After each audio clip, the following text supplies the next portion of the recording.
Perfect. How is everybody feeling today? Very good. Very good. Thank you so much. It's good to be back again. All right.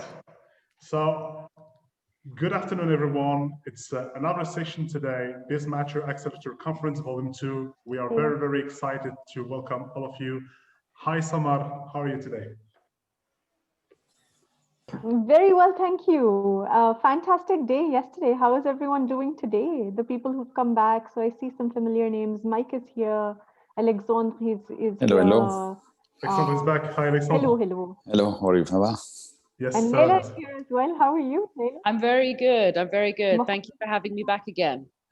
It's always a pleasure to have you back. Adele, we didn't see your page. And for Adele, we didn't see your face yesterday, but today we see you.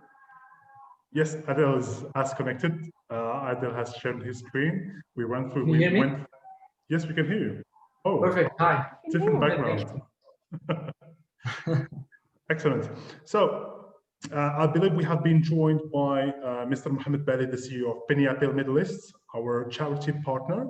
So today's sessions is about, we're going to be hosting some startups specialized in fintech, insurtech, and pure tech. Isn't it, Samar? Samar, you're muted. Okay, there we go. Yes, absolutely. So we're very excited. Yesterday we had health tech related startups. So that was very interesting. Lifestyle, health tech, meditation app. Obviously one which was focused on youth and education as well. A very, very young person, by the way. So for the group today, you have a tough act to follow, not to make you nervous at all, obviously. Exactly. So before we start, I would like to give the microphone to Leila, which is the project director representing the Dubai Chamber of Commerce and Industry here in Dubai. Leila, thank you very much. Shukran, Munir. Assalamu alaikum. Good afternoon, everyone. I see a lot of familiar faces that I saw yesterday afternoon and some new faces. It's fantastic to be back again. From what I saw yesterday, and from what I'm sure we're going to hear today and tomorrow, it is a fantastic accreditation to Munir and Signature Business Network for solidifying, bringing together and strengthening the startup ecosystem here in Dubai, as well as a springboard for the global arena for startups. And basically, this is why we're so aligned with what Signature does and what Munir has been building over this period. Wishing all of the startups the very best. If anybody here or through Munir's connections requires any support from Dubai Chamber of Commerce, please feel free to reach out. I'd be more than happy to introduce you to the Dubai Startup Hub, which is an initiative led by Dubai Chamber of Commerce, which supports startups both here in Dubai as well as from the global arena. I wish everybody the very best, and I look forward to hearing the fantastic projects and initiatives that you guys are going to be presenting to us today, inshallah. Shukran. Thank you, Munir. Thank you very much, Leila. Dubai Chamber, representing the Dubai Chamber of Commerce and Industry. Mohammed Bali, is Mohammed Bali among us? Yes. Hi, Mohammed. Hi, can you hear me? Yes, we can hear you loud and clear. Always a pleasure to see you. Thank you. The stage is yours, Mohammed. Thank you very much, dear Munir. Thanks for the team Signature Network. It's always great pleasure to be part of this initiative, and we really appreciate your support towards Penny Appeal. Good afternoon or good morning, everyone. I'll introduce myself. My name is Mohammed Bali. I'm the CEO of Penny Appeal Middle East, based in Dubai. First of all, thanks for including us as part of your event. It gives me great honor to speak to you today. Anyway, I know all the startups are eager to present their projects, so I'll not take much of your time. Initially, I would just want to present who is Penny Appeal. Penny Appeal is a UK-based organization, and we were established in 2009. We have offices in US, Canada, Australia, South Africa, and of course, Dubai. We operate in over 35 countries, that is Africa, Asia, and the Middle East, and as well as Latin America. Our work is initially responding to disasters and emergencies, but we also work with local communities in supporting them with long-term projects, sustainable projects in education, water and sanitation, as well as healthcare. We always strive to provide support to local organizations, this to help them. Mohammed, you've been muted. We can't hear the sound. Yes, we can hear that. Okay.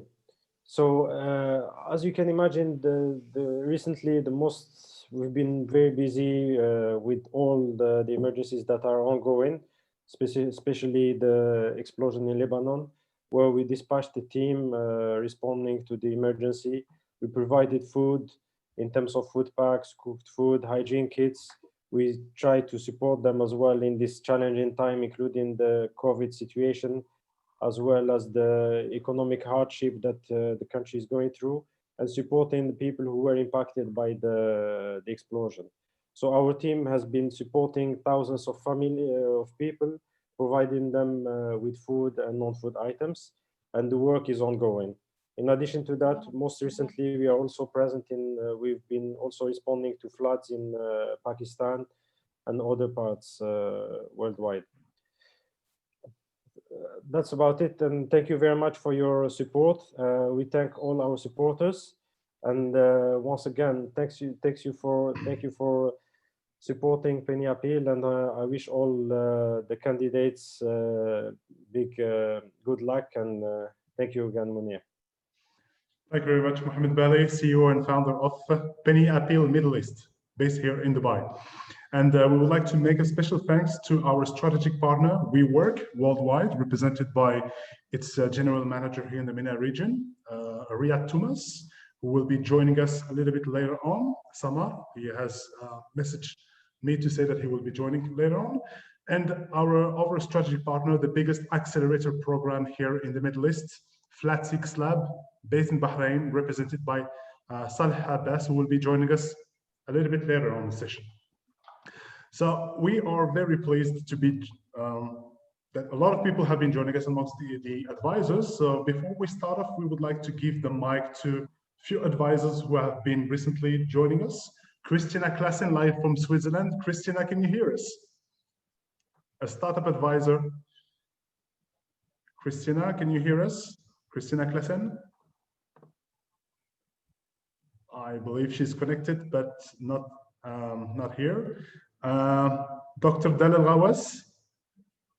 So I can't see her right now. Yes, she's connected, but we can't, she's not responding. Okay. Yes, right. I'm here. Okay. Nice to meet everyone. Thanks for being a part of this, amazing startup, let's say, pitch session. Yeah, thanks for the invitation, and we're really happy to hear more from these amazing startups. Thank you very much, Dr. Dalal Ghawes. Doctor, would you like to say a few words, or give some few advices to our startup who are ready to pitch and look for fundraising opportunities? Absolutely. So, for us, we always say there's no, let's say, cookie cutter model of what an investor is looking for. Everyone is unique. But, of course, the most important thing for you to highlight for all of us is definitely your traction, your capabilities as a team. We really want to know who you are and why, we should trust you with our investment, and why we, believe or should believe that you're the best ones to execute this project. Again, we're always, tell our entrepreneurs that you don't have to be perfect. That's why we're here as investors and advisors. But we want to see that if you have the potential, if you have the passion, the commitment, as well as the vision, and truly understand the market. So, once you've kind of highlighted that in your pitch, it then makes it easier for us to ask you follow-on questions, and then sort of take this outside to another meeting and dive in deeper. So, the pitch is really just a teaser for you to get the second meeting. And that's what we're excited to see. Thank you so much, Dr. Dalal. Please, Samar. Very quickly, just inserting, this is so important. I'm so glad that you mentioned how the purpose of the pitch is nothing more than getting that next meeting, right? And, sometimes people have a tendency to reveal everything and just speak really fast, and don't do that. The whole idea, the whole objective is to pique people's interest, make sure that you're coming across as approachable, as coachable, as transparent, passionate, honest, people filled with integrity and passion for what you're trying to do. And, that's it. There will be a follow-on meeting. So yes, refrain from telling us everything. Okay, don't tell us everything. Leave the little, you know, the mystery. Great advice from you, Dr. Daral and Samar. It's very important to highlight, you know, we have a lot of advisors. We are very lucky to be surrounded by very illustrious advisors and investors. We also have startups among us that have already raised funds before. And among them, there is a couple of them joining us today, like such as Zapego or Jingle Pay. Amir, are you around? Amir Fadrasimi from Jingle Pay. Yes, I'm here. Yes, so thank you very much for joining. You will be pitching right afterwards, but it's very important for our startup to show our startup that there is some success stories such as yours, and we would like to, you know, to tell a few words about how did you manage to secure a couple of millions of dollars, and how did you convince the investor to do that before we jump to our first pitch. No problem. So, I mean, I come from a background of financial services out of the States. I was running a hedge fund before. I started my fintech startup where I exited the first one, which was the first PayPal and Venmo of the region. And then I joined with my co-founder who launched the first microfinance bank out of Pakistan called Telenor Microfinance Bank. We launched Jingle Pay. We've been working on it very hard since about 1.5 years ago, and we haven't gave up, and we kept on pushing forward through all the obstacles. And right now we're issuing safe notes to our investors. We're probably one of the few startups in the country or the region that is oversubscribed in their seed round, and we're raising $2.1 million, and we're oversubscribed up to $2.4 million in commitments right now, and have received term sheets already for them. So we're going to be closing soon. A little bit about our startup. We're launching the Revolut of the Middle East. For those of you who are familiar with the neobanking space and the you know what's happening in the fintech space in US and Europe, is a lot of these neobanks are expanding through Singapore, and it's a proven model. It's like same thing Kareem did with Uber when they launched over here. And it's the biggest problem we're having in the UAE is opening up a bank account. So that's the first offering we're giving in Jingle Pay, to open up a bank account within 3 minutes through a digitized solution that covers KYC, AML, and giving them access not only to an AED account, but over 45 different currencies, both physical and virtual currencies, along with the first remittance aggregator in the region, which I'll be happy to elaborate further during the presentation later. But thank you, Munir. Sure. And Ahmed Farghasimi was actually previously a candidate for the previous BizzMatcher edition. So we are very, very glad to see startups such as Amir to raise funds and joining our platform. Thank you very much. See you later. Thank you, buddy. See you later. See you. So without any further ado, Samar, I believe we are a little bit ahead of time. So what we can do, without further ado, we can invite our first startup to pitch. What do you think? Absolutely. Okay, so is Askwho here already? Askwho is ready, but before Askwho is ready, Samar would like to remind the code of conduct to our audience. Oh, absolutely. Okay, so very well. So there is a code of conduct which everybody has probably gone through, but just to kind of reiterate, yesterday we talked about it. We have to be sensitive to other people, since we've got very, very multicultural people sitting over here. So as much as possible, avoid anything negativity, any negative comments, negativity.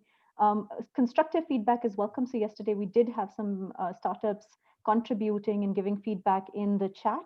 However, when you're using chat, do refrain from contacting the investors directly, since Signature Network is going to help set up follow-on meetings for you guys, and they've done a fantastic job and a lot of hard work. So we've got to go through the channel. Other than that, of course, keep yourselves muted if you're not speaking. And if you do have questions, sometimes it's just better in the flow of things to just type them out in the chat, and we will get back to, we'll request the founders to answer those questions. Munir, did I forget anything? No, it's great. So on top of what you just, very so rightly mentioned, some of the startups are allocated exactly 5 minutes to pitch. Some of the startups will be allocated a little bit more based on the complexity of their business. So they will need a little bit more to explain to audience and to the investors what they are doing. So that's it from my side of obviously the code of conduct, yes.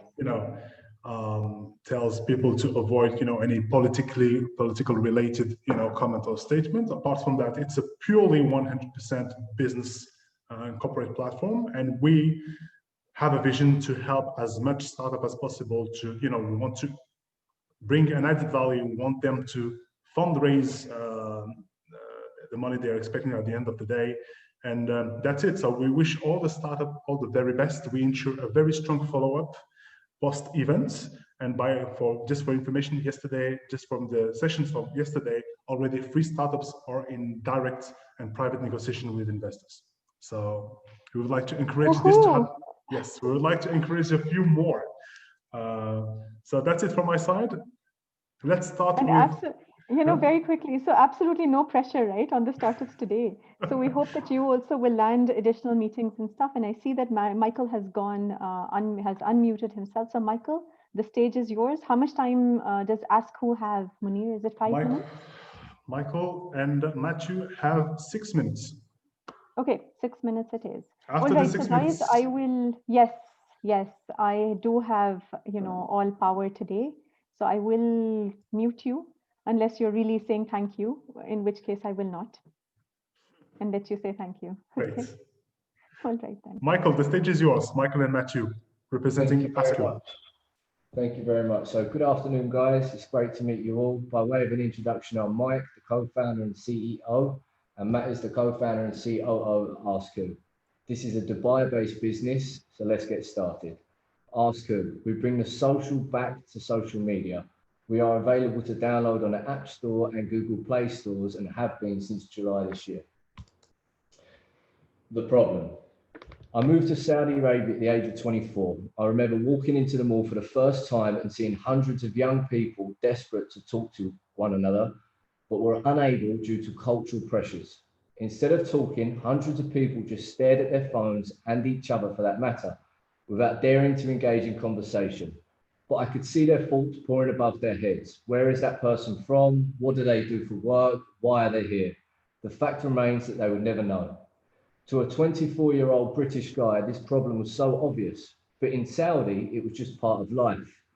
Well, a lot has changed over the past 10 years, with social platforms now owning people's time, lives, and mental behavior.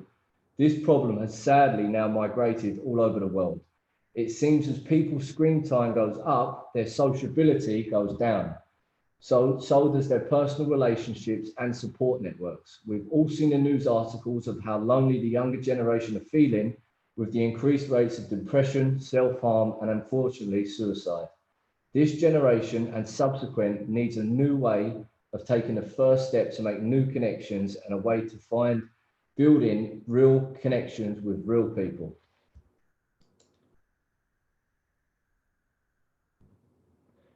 We're turning social media on its head and leveraging leading social media platforms to connect with real people around you.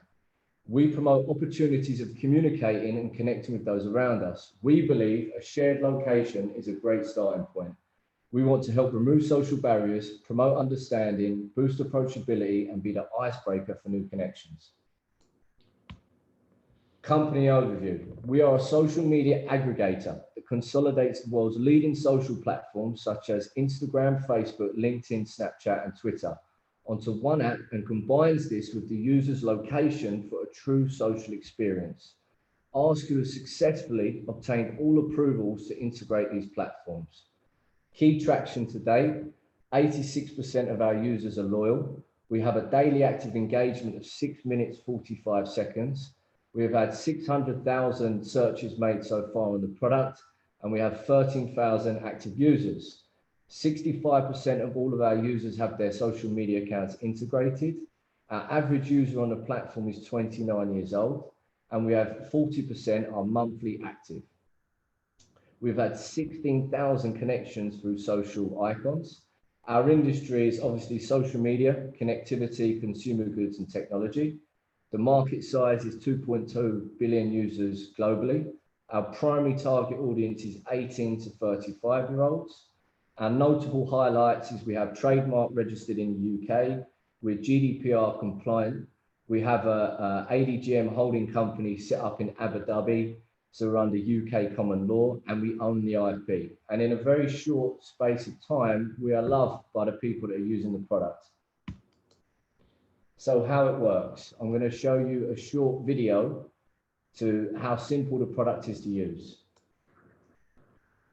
So the product is based on radius that goes up to 20 kilometers. You select your radius, you tap to ask who. A list format of all the people around you appear. This is the live build that's in Dubai now. As you can see, it's the right demographic, the right target audience are using the platform for its core purposes. This is my profile. You can click on to my accounts, be it Instagram. As we've got the approvals, you go straight through. Facebook, you go straight through. It's just some loading time there. And LinkedIn. We also have Twitter and Snapchat integrated as well. I'll now just go to Matthew, my partner's profile, and we'll show you how easy it is to toggle on, toggle off these integrated platforms. So in 2 weeks' time, we'll also be rolling out stories onto the product. We've done numerous focus groups now with our users, and it's all come back is that extreme positive feedback to integrate stories.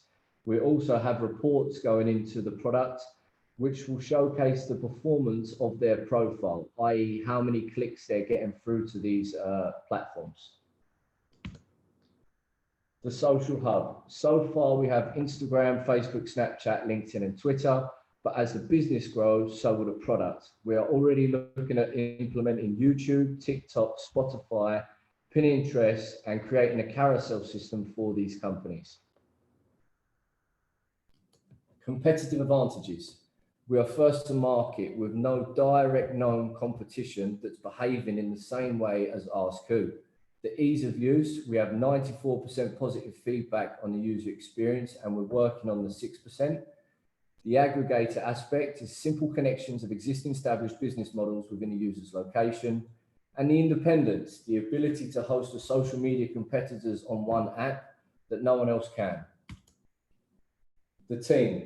Matt and I have worked together in previous companies. We have complementary skill sets, personalities and management styles, and are close friends outside of the office. We have both invested our personal money in this venture to date with the support of close friends and family. A bit of an overview about myself. I like to think big and plan to the last detail. My background is project management, so I'm used to programs, specifications, budgets, problems, and managing people and ensuring execution of delivery. I'm very passionate about this business, motivated and organized. Matt, however, is very different to me. He puts facts before feelings, data before decisions, and is experienced with establishing businesses from the ground up. Matt is a process-orientated senior operational manager. Our CTO advisory is Farzal. Some of you may know him. He owns a business of 100+ developers. He has 20 years experience of building tech teams for high growth companies across USA, UK, and GCC. And he assembled the initial team for Kareem, which, as we all know, was bought out by Uber. Our revenue model consists of 3 parts. We have freemium. So in July 2021, we'll implement the freemium model. Askwho will remain free to all users. However, there will be restrictions to usage, such as number of searches per day, number of messages sent, save search limits, and teleport location. We also had advertisement. As the user base grows, we will implement advertisements into the platform. Partners, we have events, concerts, gyms, and festivals. We've already partnered up with Tomorrowland, which some of you may know is one of the biggest music festivals in Europe. They state that they connected people through music. When I pitched to them, I reverse engineered it because they enable people to have an experience, but they don't connect. With our product being at their festivals, you can click one button and connect with the hundreds of thousands of people around you. Our go-to-market strategy: to enable the business to scale and maximize growth, additional skill sets are required. This requires a core team of a CTO officer, iOS developer, Android developer, and a senior marketing manager. We had a four-pronged strategy to go to market, which consisted of PR campaigns with leading publications, radios, and events. So far, we've been featured in GQ Magazine, Gulf News, Arabian Business, Virgin Radio, and Dubai One Eye. We'll also have paid advertisements. So we've tested which channels are working best and what's our best cost per acquisition. That's across YouTube, Facebook, Instagram, TikTok, and LinkedIn. We work closely with local businesses to generate organic traction and virality. Hi. So we have gone over by quite a bit. Do you just want to wrap up? Okay, yeah. Social media influencers, so key financials. I've done a 5-year forecast. In year one, we'll have a deficit of 178K. Year two, we'll have a revenue of 1.7 with a operating net profit of 229. Ending year 5, we have a revenue of 84 million with a margin of 55% and an operating profit of 46 million. Financing required, we are seeking $684 that will give our business a 10-month runway, 420,000 downloads, and we will assemble the core team. Our pre-money valuation is $2.8 million. This investment, we're offering 20% equity in our business. Thank you for your time, and apologies for running over.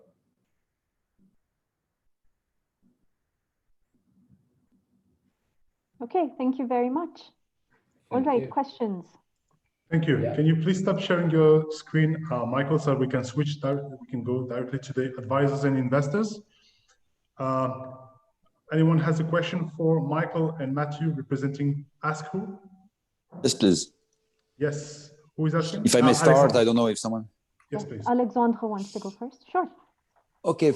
Thank you very much for this presentation. I have two questions. The first one, basically I'm from, even if I'm using the social networks and all these things, I'm not from the generation where, it was something natural. So, and my investors and my partners the same. So I'd like to understand first always, what I call the practicality of the application, not only for me, but to be explained to be able to explain it to my partner. So, can you tell me, please, Michael? Is that Michael? Because yeah. Wait, Michael, Alexandre, you're muted. Your microphone. Okay. Yeah, now it's back. Okay. Can you? You see, I told you.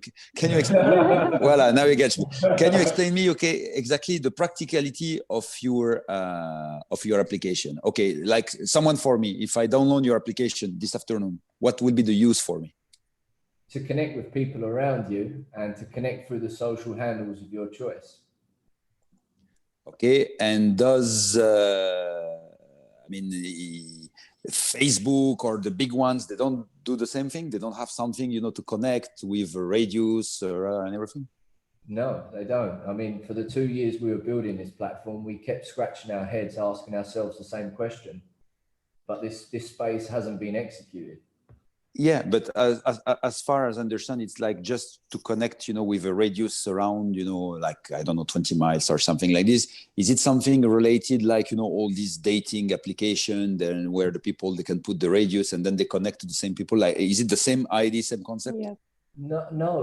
Look, you've got a vertical of the leaders being the social global leaders, and at the other end of that vertical, you've got dating products, and we filled a gap in the market in the middle, where people can connect on a social basis, be it gyms, be it business class lounges, be it festivals, be it to build community.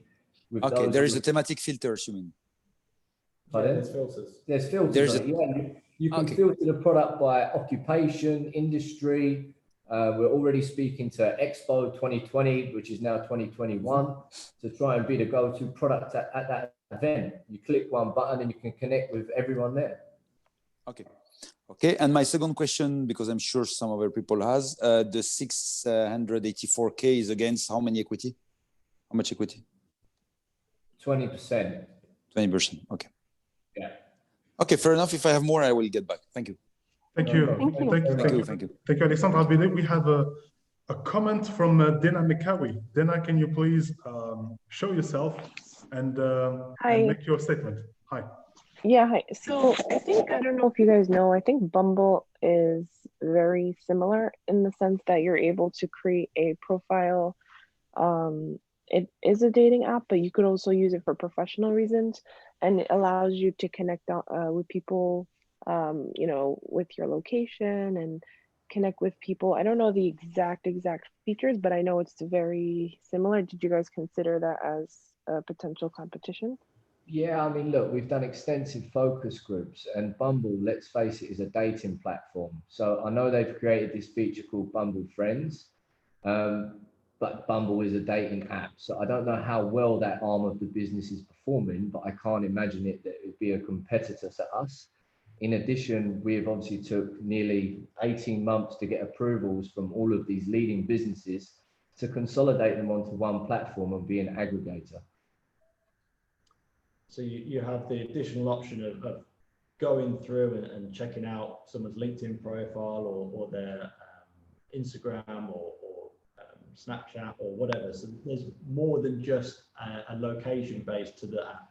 Yeah, I mean, look, there's many. If you go on the App Store today, there's hundreds of apps for connecting people around you, but there's no one performing in the same mannerisms as us in terms of connecting through social handles. All right, thank you very much. We have a last comment from Christina Klassen from Switzerland. Christina, if you can show yourself and make the statement related to your comment that LinkedIn does have a feature to connect with people with the ratings. Please, Christina. Hello, everybody. Can you see me? Not yet. Not yet. We can hear you. We cannot see you. Can you hear? I can't turn on my video, unfortunately. I'm on site of my client and I'm not allowed to share the office. I'm sorry. So for tomorrow, I will see that I'm not on site. First of all, I have to say it was a great pitch. Thank you, Michael, for sharing your idea. And I feel like you thought it very, very through. It's very professional. You did your research. You have a very great team from what I've seen.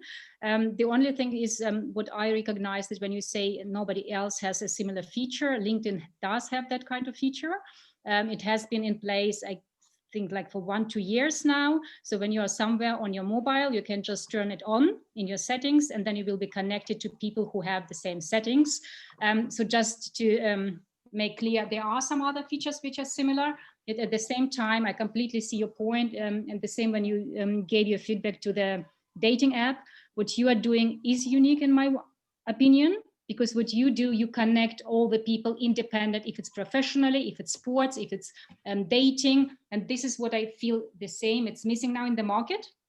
And when you have this festival as your partner, it will be an absolute boost for your marketing as well. So well done, guys, really. Yeah, thank you very much. It's been a long road. I can imagine, yeah. It looks so easy, you know, like because you're well prepared, you have a very good presentation, but I can imagine how much hard work it was behind. Yeah. Well done, guys, really. Thank you very much. And just touching in on the LinkedIn, yeah, they do have that feature. And personally, obviously, we've examined all of these other products, but like you say, there's no one with the diversity like Askwho. All right. So thank you very much, Michael and Matthew, representing Askwho, and we'll be in touch with the investors offline to take over the conversation. Okay. So yeah, Sama, let's move on to the. It's the customary time to clap for Michael and round of applause to Matthew. Well done. Well done, guys. Thank you very much. Probably a hard act to follow for the others, but I'm sure we don't have to worry because now we've got our founder from Forward, Vidya Veerapandiyan. I don't know how to pronounce your last name, but Vidya Veerapandiyan. Here you are. Hello. Hey, hello everyone. Are you ready?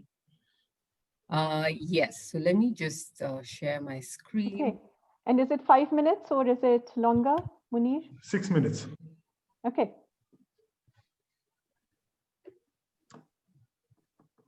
Go on, Vidya.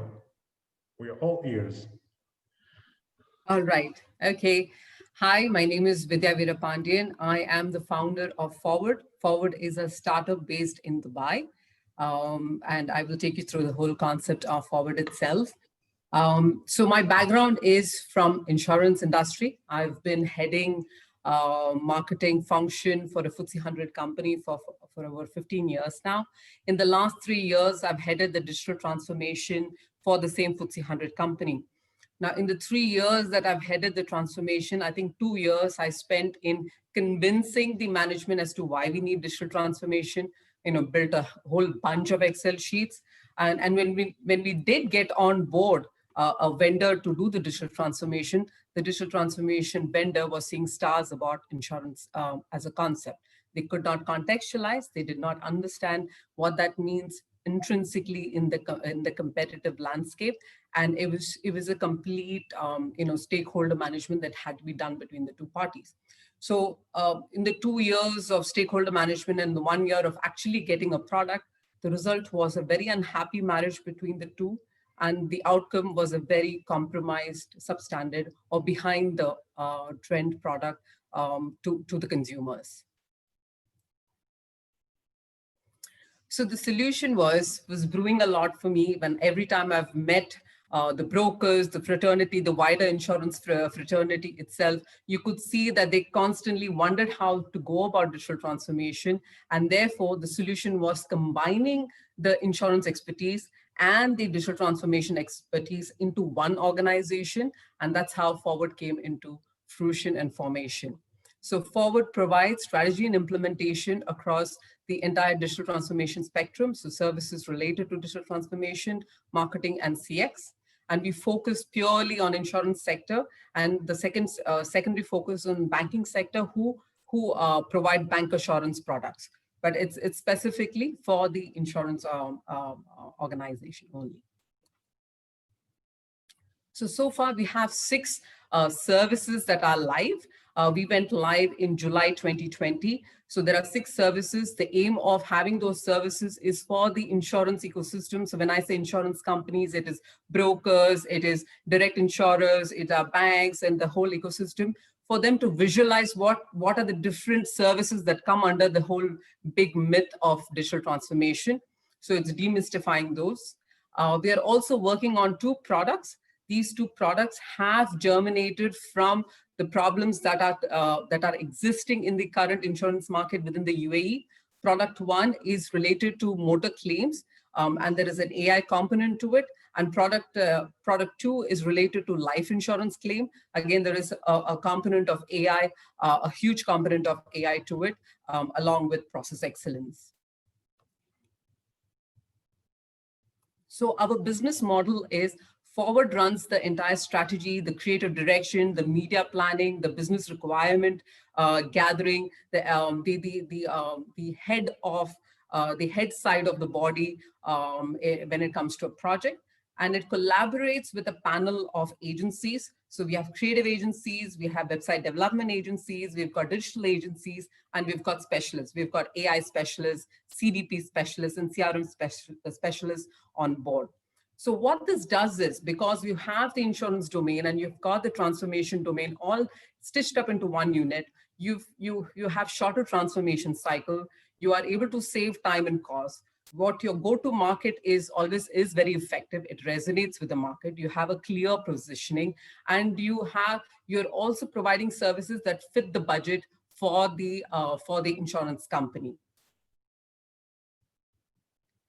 So in terms of where we see ourselves in the market, we are that sweet spot in the middle. You have the top tier, which are the established vendors. You have the EYs and the McKinseys and the Wonderments who have done, who are the masters of digital transformation, but lack perhaps insurance domain. And then at the bottom, you have the boutique agencies, you have the fragmented freelancers and the consultants, and Forward fits in the middle. We combine the expertise of the top, and we are able to collaborate with a varied bunch of freelancers to be able to combine and provide a tight solution. So as I said, we have predefined packages. So which means that the insurers don't have to think, they just know this is the need. You are fulfilling the need from start to end, and you can take that, or you can do a pay-as-you-go model. We already have some clients from the time I've launched in July 2020. I've got Orient, which is a live client as of now, and Union and Ernest are in the pipeline in terms of closing the contract. So currently our revenue model is from those 6 services. But in come 2021, we want to introduce 2 new revenue models, which is events and research-based event. And the second is the product, which I took you through a while back. And the primary market that we're targeting is UAE, and secondary markets is Bahrain and Oman. In terms of our go-to market, because it's a very B2B and because it's a very small set of people who we want to influence, it has been through direct, direct self-contacts that I have. We've also created a panel of mentors. So it is through their contacts, the partner referrals, and we have a strong content-based marketing that is live on our website, and it is shared to the insurance experts to understand different aspects of digital transformation. And that's one of the ways we want to be able to market ourselves and get more clients. So for today, we are asking 500,000 dirhams, primarily to focus on 3 aspects: marketing and brand, technology and product, and people. Through these 3 investments, we have a very strong outlook in terms of top line for next year.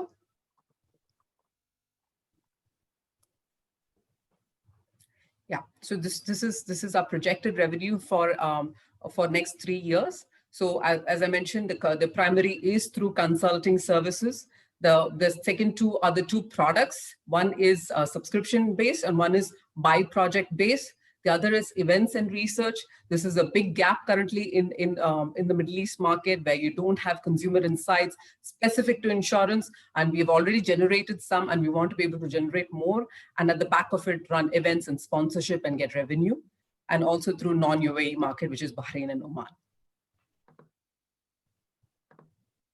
And the average net profit we are projecting based on the current agencies would charge, a typical creative agency or an admin fee that they typically charge.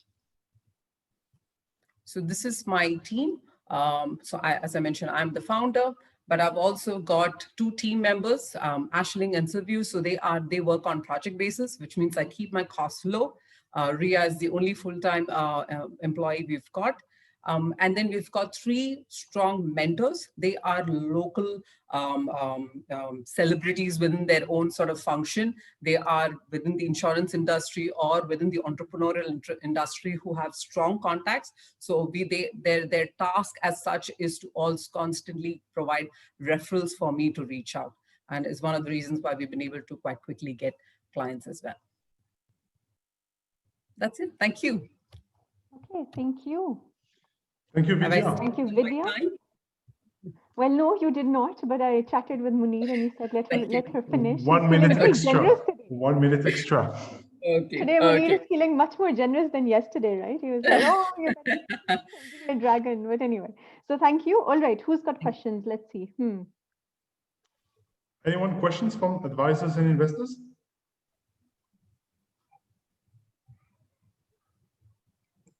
Hello. Okay, I may have just one regarding your fundraising, which is around, if I listen well, 500,000 dirham, right? Yes. Okay, and with your expansion plan, and it seems to be a little bit ambitious, and I mean, 500,000 dirham is like 100,000 something dollar. Would you think it would be enough? So this is a phase 1, as I mentioned in the slide. This is a phase 1. We want to raise again in 2022, and we have kept it quite tight simply because we know exactly who we want to target, how we want to target, and we want to keep that lean model only so that we are very cost effective back to our clients and they sign us up. Okay, so the first year will be $100,000, let's say, for how many equity? For about 20% equity. Okay, and in 2022, what will be the financial needs? So we haven't currently, to be honest, have worked that out because we want to be able to create new revenue channels come 2021, and that will dictate what we want to ask in 2022. Okay, so it means 2022, you will not have to do like a second round of funding or something, you think? So we will do a second round of funding, but we will be dictated more so by the intelligence we have developed in 2021, and then go with what exactly we want in 2022. Okay, no, but yeah, I understand. But I asked you this question specifically. Why? Because if, for example, the first year you are ready to leave 20% of the equity, and in 2022, imagine you need, let's say, an additional 100,000, and you are also going to release 20% of the equity. It means within 2-3 years you will be minority. Does this is something that you and your partner, you agree on this or not? Because most of sometimes the investees, you know, when you have spent so much years and effort to create something like this, the perspective to be suddenly totally dissoluted and absorbed within 2-3 years is not something. I mean, based on what you ask, I know that my partners and the investors, they will ask the same. They will say, wow, if it's continued like this within 3 years, they will be minority at 20 or 30% only. Yeah. Then Yeah. where will be your interest to run and develop the company if you have only 20 or 30% of shares in 3 years? So I'm really hoping by that time, when it's 2022, we have solidified ourselves strongly as a business where we can ask for higher amount for a lesser equity in a way that it feels like a fair thing. And it feels like you would want the founders to be constantly leading this proposition for a long period of time. Okay. Thank you. Thank you. There are a couple of questions over here for you, Vidya. One, Raghav is asking if you own 100% equity now. Yes, and Yes, Raghav is actually one of our investors. Asking you, do you earn 100% of equity now? Yes, it's completely mine as of now. Yes. Okay. And then Hanani? Hanan, one of our advisors. Yeah. She's asking a couple of questions as well. How did you get to the assumptions of consulting revenue for next year?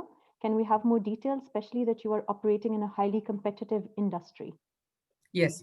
So we have assumed a ticket value per project. And we have also assumed how many projects we want to be able to do come 2021. And that's how, you know, we've come up with that number. Okay, Hanan, does that answer your question? You're good? Hanan, is Hanan around? I think she will be back. She says something. Shortly. She says, yes, yes, she's here. Okay, excellent. All right. So no more questions for Vidya? Okay, good. So thank you, Vidya. A round of applause for Vidya from Forward. Absolutely. So well done, Vidya, but I would just, a quick note of caution, right? So I think what Alexandre is saying is absolutely correct. Just look at how much equity you want to part with at stage 1. And when he's asking another thing about 2022, it's like you hardly have any time to develop and you're kind of going in the fundraising round all over again, which takes your core focus away from the business because fundraising is different. So think about both those things. Do you need to maybe ask for more money, raise more money, which takes you a longer way and you're actually able to develop all the revenue streams and not have to worry about funding in 2 years? Okay. Interesting. Thank you. Point noted. Thank you very much. Okay. And, all right. And Hanan would like to connect with Vidya later for some advice. So Vidya, you have some free advice coming your way. Yes, and we have more for Vidya. We have one of our investors, Hamid, is asking for the full presentation to take the conversation further offline. Excellent. Okay. Thank you. So well done. Well done, Vidya. Well done. So let's move on to the next startup. Samar, who do we have in the starting blocks? Is it, I believe, it's pre-selected. Adel Hamoumi. Adel, yes. Are you around? Yeah. I am here, yeah. Can you hear me okay? Yes, perfectly. The stage is yours. Okay. And how much time does Adel have? Adel has 7 minutes. Okay. Perfect. So, hello everyone. I'm super excited today to present Preselected to you. I am the CEO and the co-founder of Preselected. So Preselected is an app that helps single people find a stable relationship with the help of their loved ones. As you can see, I'm 30 years old and I'm still single now. So it's something I'm doing for myself as well. So our mission statement is very simple. We aim to solve the stable marriage problem on the long run. The first part is regarding finding your match. So there is a big problem in the market right now. In fact, divorce rates are reaching 251% since 1960, and mainly because of incompatibility. Because half of the divorces are caused by incompatibility of people. This is what modern dating looks like, so it's enhanced by swipe apps currently, where people are just matching based on superficial criteria and not necessarily connecting with each other. Swipe apps amplify superficial matches because people are spending an average of 90 minutes per session browsing on profiles, swiping right or left, and hoping to find the right match. Clearly, the more time they spend on these apps and fail, the more profitable these businesses become, as their business model is based on the time they spend on these apps. On top of that, swipe apps are using the ELO rating system, which is matching people with the similar likability score, as well as using variable rewards to maintain these people more and more addicted and coming back to the apps. So it is not aligning with the initial goal of users. Other factors are causing incompatibility, such as catfishing, people lacking more and more time nowadays, a lot of ads, multiple partner situation because of having a lot of chats in their when they log in, and then boring chats sometimes, which leads to a divorce ultimately because of incompatibility. Other possibilities or alternatives exist, such as speed dating, but it is really compromised because of COVID-19 situation right now. Now, let's imagine together if we replace random matches by stable relationships, where we rely on friends matchmakers to conduct an impactful and sophisticated selection process for their friends.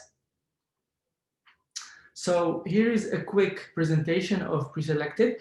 Our motto is human matchmaking combined with life experiences.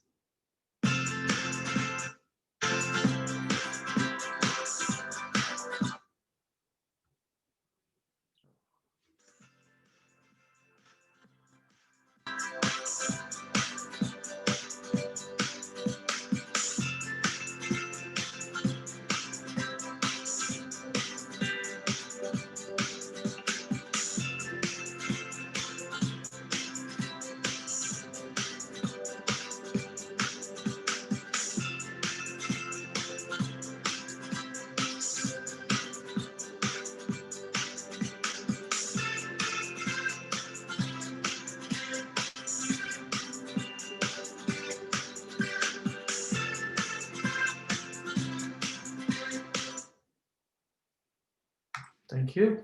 So I'm going to carry on. Why Preselected? We have three main USPs. So we save time to people. So single people don't have to search for their profile. The search is done by their friends. They have a qualified match because they know why they should match with certain people. And then the biggest one is that they chat to one person at a time. So they could do to focus on that person only.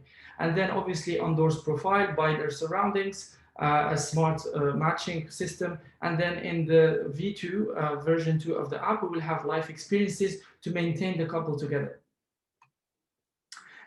We break down matchmaking in 4 simple steps: registration in 2 minutes, finding the match by their surroundings and friends, approving the match and knowing why, and then connecting with that match over a guided and funny chat. Here is just a quick demo of how the match is done.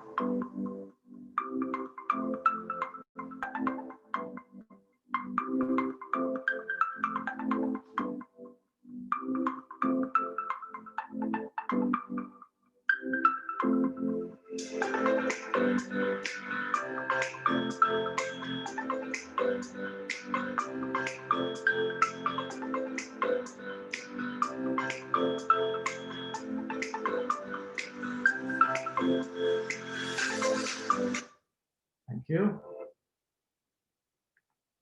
So the app is live and up and running already in the stores. Now we're going to tackle quickly the second part, which is how we monetize the app. So we're going to be working with experienced professionals. Experienced professionals are facing those kind of problems. They're having a low conversion ratio between 1% and 5% only, with higher commission rates per transaction, around 15%. On top of that, they have to face a lot of competition as well in marketplaces. like Virgin Experiences, Amazon, or Yelp. Our solution is to maintain the couple together while providing them with life experiences. So we aim to increase the conversion ratio from 3% to 50% using the peer-to-peer recommendation technology that we have, based on one person bringing around 50 friends in their lifetime in the app. Our revenue model is users recommending experiences the same way they recommended matches, leading to orders, and then we generate our revenue from subscription as well as commissions. Competitive landscape. So as I mentioned, swipe apps, that there is a misalignment between the business model and the user's real expectations. There is only one competitor that I can see, which is called Ship, but they are still including swipes, and it has been launched by the ex-CEO of Match.com. B2B side, we have Amazon, Yelp, etc., and Virgin Experiences. Our USP is very simple. We cover the entire journey of single people, from finding a match to approving to confirming to staying together, which is the most important part. And then the app is not only accessible by singles, but by everyone else. Achieve milestones. So we have between 500 and 1,000 users, complementary team, sales, marketing, and tech advisory in the team, and then a product in polish up phase that needs improvements in the UX and UI side. Our spending will be mostly in development and UX, as well as to support our efforts in sales and marketing. The huge opportunity here is that we are combining different markets, right? So we are tackling a market with 500 million users, as well as 4.5 billion USD, according to Statista, matchmaking and online dating, as well as the customer experience market, which is meant to reach 12 billion USD by 2023, according to Quartz. We want to increase our scale to reach more users in UK, China, US, and hopefully Middle East as well. Our team is myself. I have a background as in sales and marketing for 10 years, selling software SaaS solutions, and my co-founder Hatim as a CTO and tech advisor, as well as a team of developers and designers. Our ask today is 250K for 20% equity to continue validating our traction and scale. Why now? It's because the penetration of internet and consumption of social media has increased by 43% since COVID-19. So it's the best time to invest in such apps. And then to finish, it is really alarming for future generations because, as I mentioned, the divorce ratio is reaching 250% and increasing year over year, 44% due to incompatibility, and 50 years is the duration of a successful marriage. So there is still hope, and thank you very much for your attention. Okay, thank you very much, Adel. Okay, do we have any questions? Thank you, Adele, from Preselected, the mobile app that helps people find their life partner. Yeah. So I would really suggest that you take a look at the chat. So Hamid is saying that he wants to invest in your marriage. Yes, Hamid, one of our investors wants to invest in your own marriage, Adele. Okay. And Alexandre has gone yeah. Mm-hmm. Yes, I may have some questions. Can you re-explain briefly from the beginning what's the difference between, because matchmaking, there is that's through millions of apps. So what's really the difference? Because I didn't get the things with the relatives or something like this. Yeah, so instead of swiping right or left based on superficial criteria, your surroundings, friends or family get to help you to find a compatible match for you. I don't get it. How technically? I have the app on my telephone and I'm swiping right and left. How my relatives will get involved in this? Yeah, sure. So basically how it translates is they connect to your profile, they go and search someone for you directly, and they put you on a debate afterwards so that you can either approve or reject that match. Okay. So the surroundings pre-select you a possible match and then send you the match? Send you the match and then you get to either approve it or reject it. Okay. All right. Okay, no, I understand. Yeah. Okay, thank you. Maybe I have more, but I'll get back to you. Thank you. Sure. And Heike started, turned on her video. Does that mean you have a question as well? Yes, Heike. 1 second. No, actually, look, no, I don't have questions. I think it's pretty clear, but it's like, there are so many dating apps and yeah, I have a different opinion, but it's no further question. Okay. And sorry, my second question was how you will be filtering the potential candidates, as you were saying, between the one who are serious, not serious, So profiles are moderated by their surroundings, the same way as LinkedIn. So basically, if you have a friends on the app, you get to confirm their different attributes. So if they say they are as told, you just confirm it, and they have a scoring system. Okay, understand. Good quality of the data on profiles. Okay, if a guy says he's single but he's married, then someone could put he's married. Yeah, so we get to approve or reject that attribute. Okay, fair enough. Okay. Okay, yeah, some more authentic. Anyone else? Yeah, exactly. Yeah, it's it's an advantage. Okay, anyone else? Yeah, please, someone. Is Elliot going to say, I don't know, Elliot, do you want to say something? No. No. Okay. Do we have anyone Not else at the moment. from amongst our advisors, investors? Any questions for Adele? No, it's pretty clear. Okay. So Adele, I don't know how many people are going to invest right now, but I think you may have some users, right? Like you say, there are a lot more people who are unfortunately unhappily with people. So who knows, right? Yeah. Okay, so best of luck. Thank you. Great. So thank you very much, Adele. Thank you. Thank you. Round of applause. Yeah. Let's move on to Elliot Hull from UK with Zapego. Is Elliot around? Yes. Yeah, absolutely. Hello, everyone. Hi. Hi. Elliot, were you practicing your pitch? Because I could see you going on, while you were muted. Were you practicing? No, I was just having a conversation with some of my colleagues on a project that we're working on. Oh, okay. So, well, best of luck. And how many minutes does Elliot have? Elliot has 6 minutes. Okay. Yeah, okay. So, hello, everyone. Elliot Hall, here to raise £250,000 or more for Zapego. My background is in the tourist attractions and leisure industry, most notably growing a giant observation wheel business into over 20 countries around the world. But back to Zapego.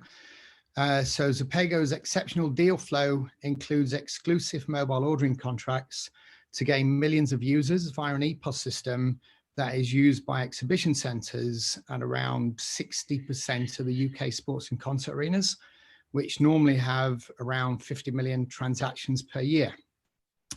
And Zapego has a global rewards platform in partnership with Tata, and our team includes the previous head of innovation at Matthew Clark, the CTO of SAS Europe, head of Hungary sales at Hungry House, VP of ticketing, food and beverage at AEG Europe. We say it's easy to name a global messaging, takeaway, taxi or hotel booking brand. But if I say name the global go-to en route or in-venue ordering brand, there isn't one yet. Zapego can be that global brand using the UK as a springboard, and then the world is our oyster in a multi-billion-pound industry. As we expand around the world, we will raise local investment to minimize dilution of our parent company. Sorry, Elliot, to interrupt. Do you have any presentation? You're not showing the screen. Yeah, I was going to flick through that at the end, but I can go to it now if you want. Sure. And see if we can just get.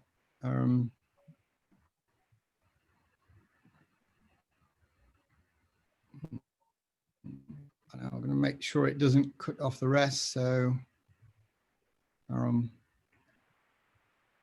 is Brian around to give you a problem is hand? now I can't see all of the. Is that okay? Can you see that? Okay? No, it's okay. Yet. You see that okay? Yeah. No. I clicked on share. Okay.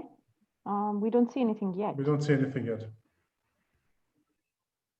How's that? Okay. Yes, we see it. Finally. Sorry, I clicked on share right at the beginning. I thought it was showing for you. No. No. Yeah. Okay. So anyway, so Zapego is an app for ordering en route or in venue for collection or pickup from a pickup point or delivery out of venue.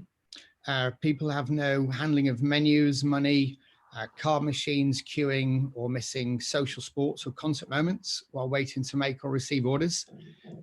Users save time, earn rewards, and stay safe. Venues improve revenues, efficiency, customer service, social distancing. Zapego is a market simplifier, so there's no need for dozens of apps. Zapego also allows retail purchases.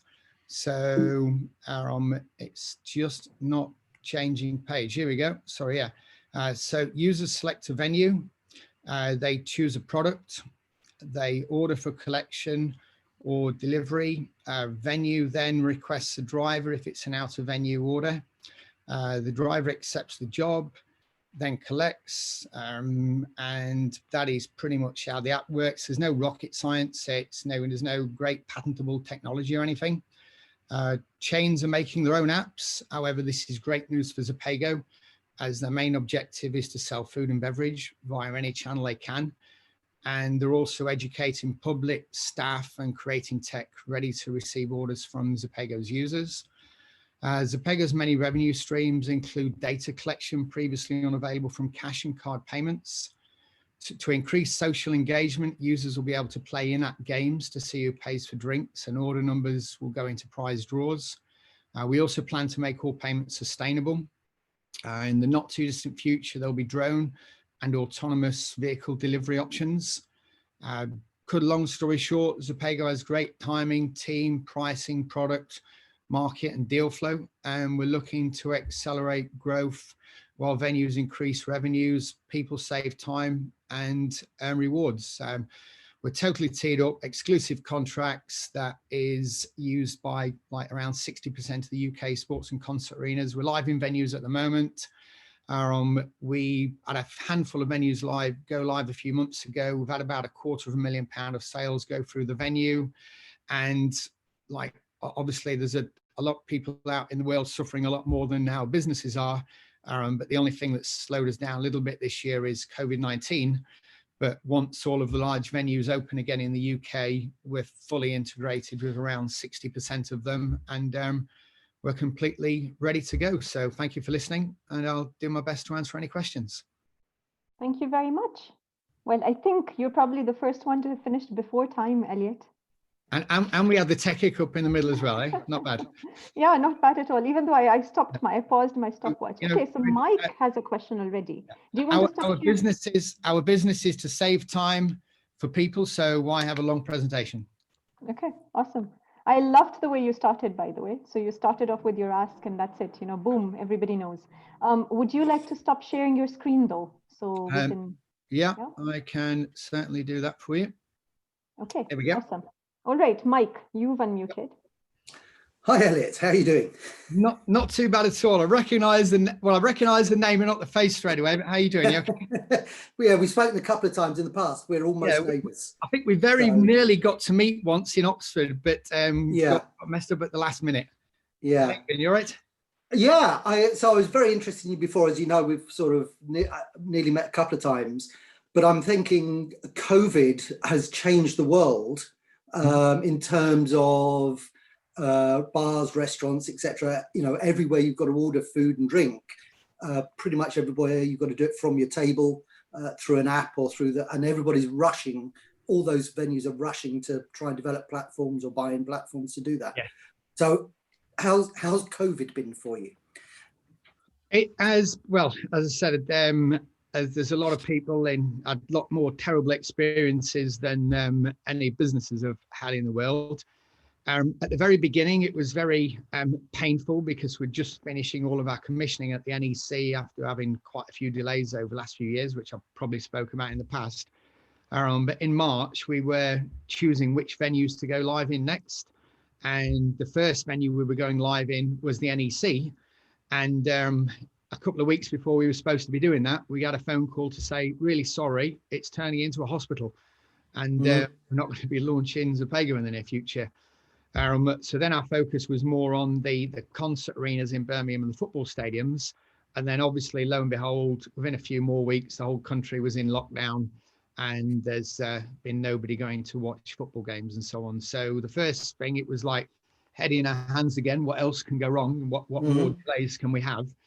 And then we realized quite soon after that, that it's obviously highlighting the fact that if you do use a Paygo, you haven't got to stand in a queue, you haven't got to handle a menu, you haven't got to touch money, credit card machines, and you can order to collect or delivered. And we've introduced an instant pay feature as well, where you can stand like 3 meters from a counter, order something, and just send a payment from your phone directly to the till without step forward and tap a card. You could stand there, order 4 coffees. Once coffees are prepared, send the money, and then just step forward as the waiter stands back while you collect your drink. So I should imagine it's highlighted the benefits. A lot of people thought that it would kind of be a perfect storm for us, but because there's so much uncertainty around furlough, you know, if I open, will I lose money? Will I earn money? Will I still have a business? There's just so many people, you know, they're just not sure whether they want to have the shoes polished or a haircut. And yeah, there's so much uncertainty. I think that's the main problem.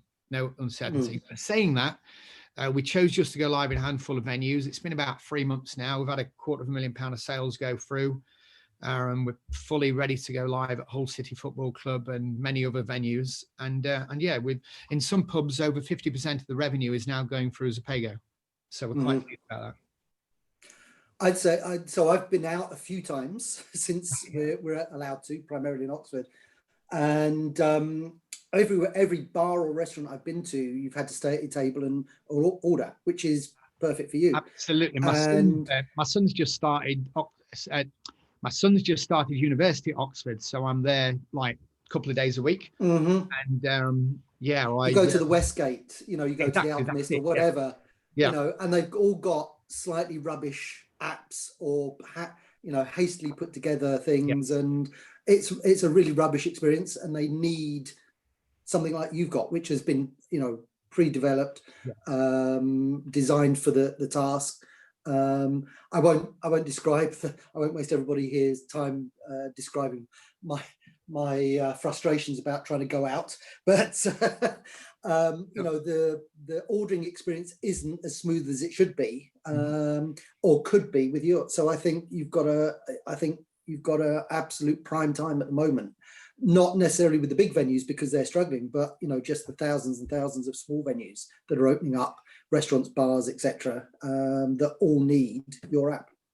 Exactly. The plan originally was to go live in all the large venues, get high volume of users, then go live in the small venues where you get the frequent use. But that's just been like completely tipped on its head. So yeah, so we're just plodding along until you know, we can start opening the large stadiums again. But actually, quite interestingly, there's a couple of football stadiums where they decided to open all of the boxes and open them like a pub underneath the drinks license. So they're opening like all of the corporate areas. They're putting an extra TV in all the boxes because that's just like a pub. You can still go and watch a football game in a pub. So they're turning every available room in the football stadiums into a room with a TV. Okay. So they go and get the experience of being in the venue. But yeah, I was only in the Westgate at the Mowgli restaurant, I think they call it, and a couple of days ago. And yeah, there's all the different ones where they go to the menu. But so Paygo's been designed for football stadiums to handle like masses of orders at any one time, at half time, and that kind of thing. So it's kind of like we're putting a Ferrari into a Ferrari engine into a Ford Orion by the coffee shops, but it's working perfectly. We're really pleased. Yeah. Okay, good. Anyway, nice to kind of meet at last. Good luck. Thank you. Thank you, Mike. So I think Alexandre has unmuted. Do you want to go next? Yes, please. Thank you. Yes, it's nice. I strongly believe in these future apps and existing apps for deliveries and orders like this. I'd like to have just from your side, what will be definitely your requirement in finance against how much equity as usual? And at the same time, what's your exit plan? I ask you that, I tell you this because I want to hear first what's your exit plan, taking into consideration that I had the chance to have in Bahrain during many years, one of my neighbor and close friend, which was one of the leading executive of Talabat. And he explained me a lot about this system and a lot about the consuming money for the marketing and everything. So I want to understand if you forecast, and I wish for you to have Zapayego to be in 2-3 years bigger than Talabat, or if your plan is just to raise something and then resell it to Talabat, Deliveroo, and bigger shark. A quick question: did you used to live in Bahrain? I'm living in Bahrain for 20 years, Saudi Arabia and Bahrain for the last 20 years. I think we've met somewhere. Do you know Steve Harrison? Of course, I know Steve Harrison. Definitely. No way. Steve Harrison is a good friend of mine.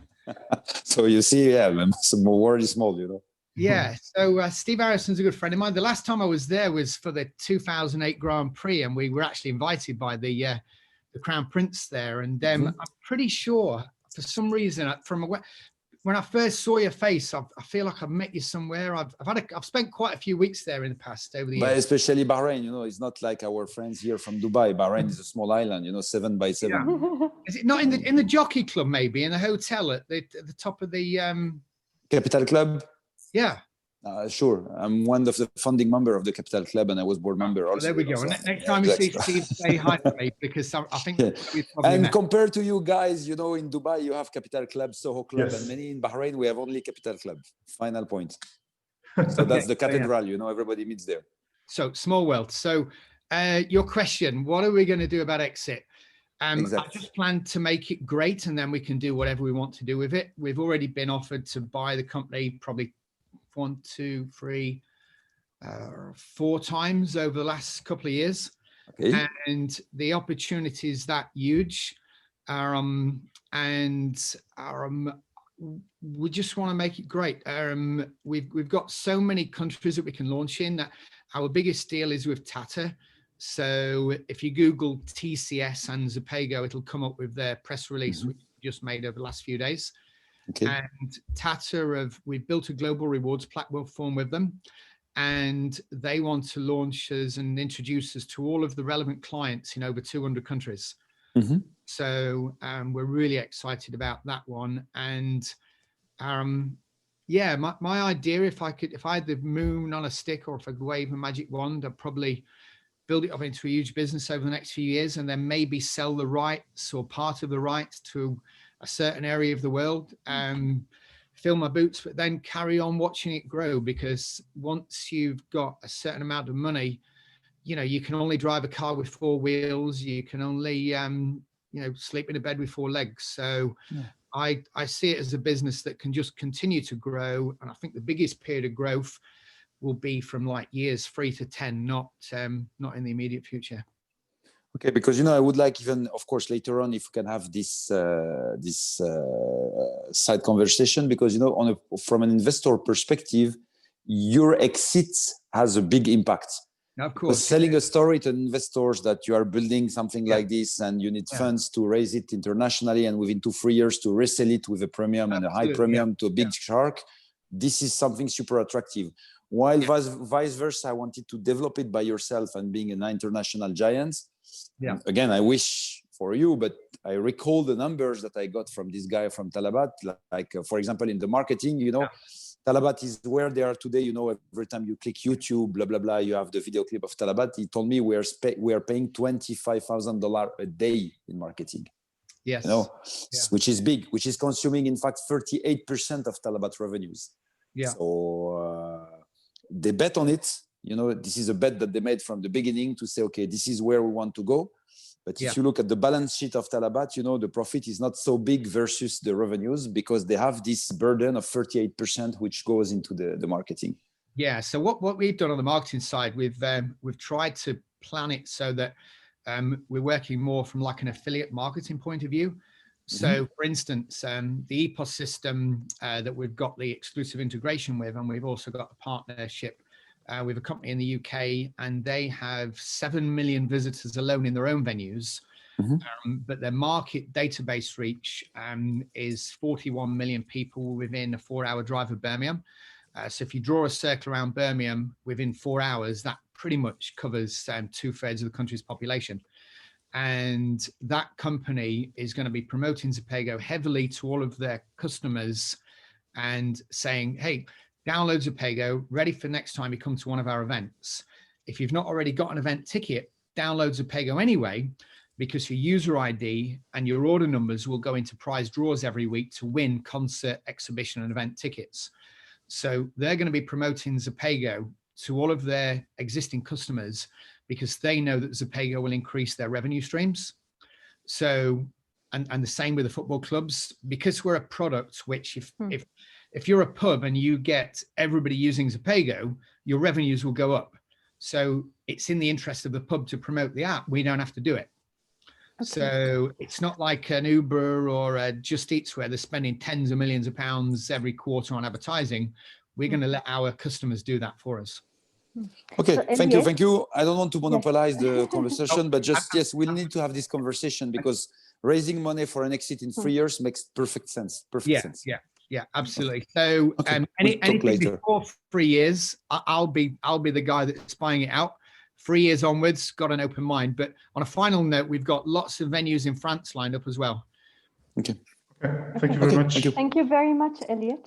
Thank you. We'll probably take this conversation offline with Zepego. So well done. And Samar, we're running a little bit behind schedule. We would love to invite Hanan Ben Khalouk, one of our prestigious advisors, to say a few words about innovation for our startups. Hanan, are you around? Yeah. Yes. Hi. Hi. Good afternoon, everyone, and thank you for having me. Happy to be part of one of these events that are promoting more startups and more innovation globally in the time that we need it more.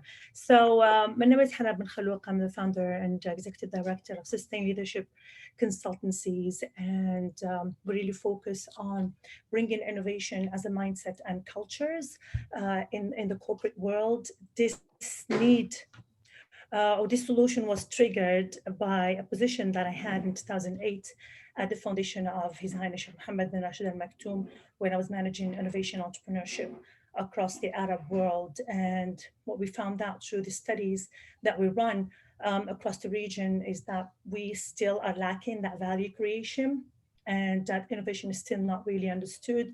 So today we work with the youth and we work with startups as well to really help them create cultures of innovation, because it's not really just about bringing a disruptive technology, but it's really about creating that culture across the board. We focus also on the entrepreneur himself or herself. It's for us a lot of spaces that are helping entrepreneurs create a business plan, making them investment ready and helping them investment. And we've been doing that for 6-7 years, but then we noticed that we lack somehow that what I would call the real CEO caliber and the real CEO skills. So we're bringing leadership skills, so how to lead through innovation to founders. So it's kind of like moving them from that founder mindset to the real CEO mindset, because what happens when you launch and you get that fund and you start growing, that's when you really need to, as an entrepreneur, that's when you really need to work on your corporate culture, on your brand values, make sure that you align, you hire the right team that align with those brand values so that you can scale and you can sustain your growth. And that's why the company is called Sustained Leadership. I'm also the co-founder of Gig 3, which is launching soon. And Gig 3 is really come in handy. Actually, we started talking about it last October, but COVID-19 really validated that the world's going to go remote, and a lot of companies won't be able to afford C-level full-timers. So we only focus on the director and C-level giggers. We vet them and we match them with companies that will need them, and that would help also startups who won't be able to afford to have full-time senior managers. So, and I'm also part of the MindCloud Academy and the MindCloud Tribe, which is a digital platform that offers full support and tool builders to startups, again, from idea to making them investment ready. And we do a demo day and we help them connect with investors as well. So that's it. And I'm really happy to be here and advise. I love to advise entrepreneurs really on to work on themselves, because to me, I always believe that we don't build businesses, we build people who build businesses. And that's my focus. And I hope I can add value with that. Thank you. Shukran, Hanan. It's been a pleasure listening to those very, very insightful words. And thank you again for participating to BizzMatcher Accelerator Conference. Samar, back to you. We have the next startup lined up, which is, I believe, what's the name? We've got OMN. Sameh Megri, yes, Sameh Megri from OMN. Sameh, are you around? Yes. Oh my God, he's I'm already here. started sharing. Can you hear me, guys? Yes, we can. Okay. Yes, we can hear you. Yeah, you can see my screen? Yes. Yes, we can. 7 minutes. Off to you. Okay, I will try. Okay, so thank you for this opportunity. I hope to make you travel with me today in the world of emotions and beauty innovation.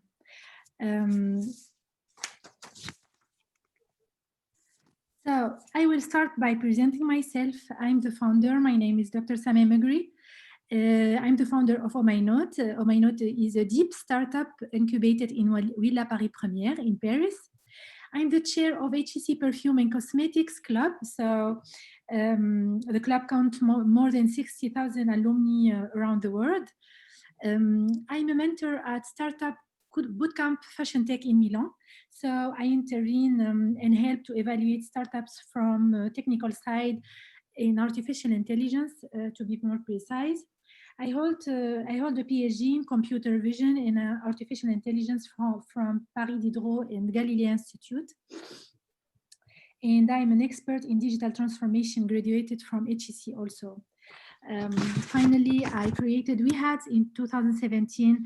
And now I just pilot a team of volunteers. The purpose was to support women in artificial intelligence and attract them to the technology, because women holding PhD are less than 6% in the tech industry, and less than 2% of them can raise funds. This is my team. So in my team, I have my co-founder. He's not here today. His name is Raji Moebiddin. He's a data architect and database expert. Since I'm in the perfume industry, I work with a perfumer, Joël Lerieux from Grasse in France, and she's the founder of Le Parfumeur Français. She has a lot of very nice creations. And from Dubai, I work recently with Rabia Kato, the founder of Scent Creatives. Here is my advisory board. So I have Eric Dosquet, Chief Innovation Officer in Accenture. He contributes with Oksana Goliaeva, who is a beauty tech expert, to advise me about how to position my product. And from the perfume industry, we are advised by Shazad Aidar.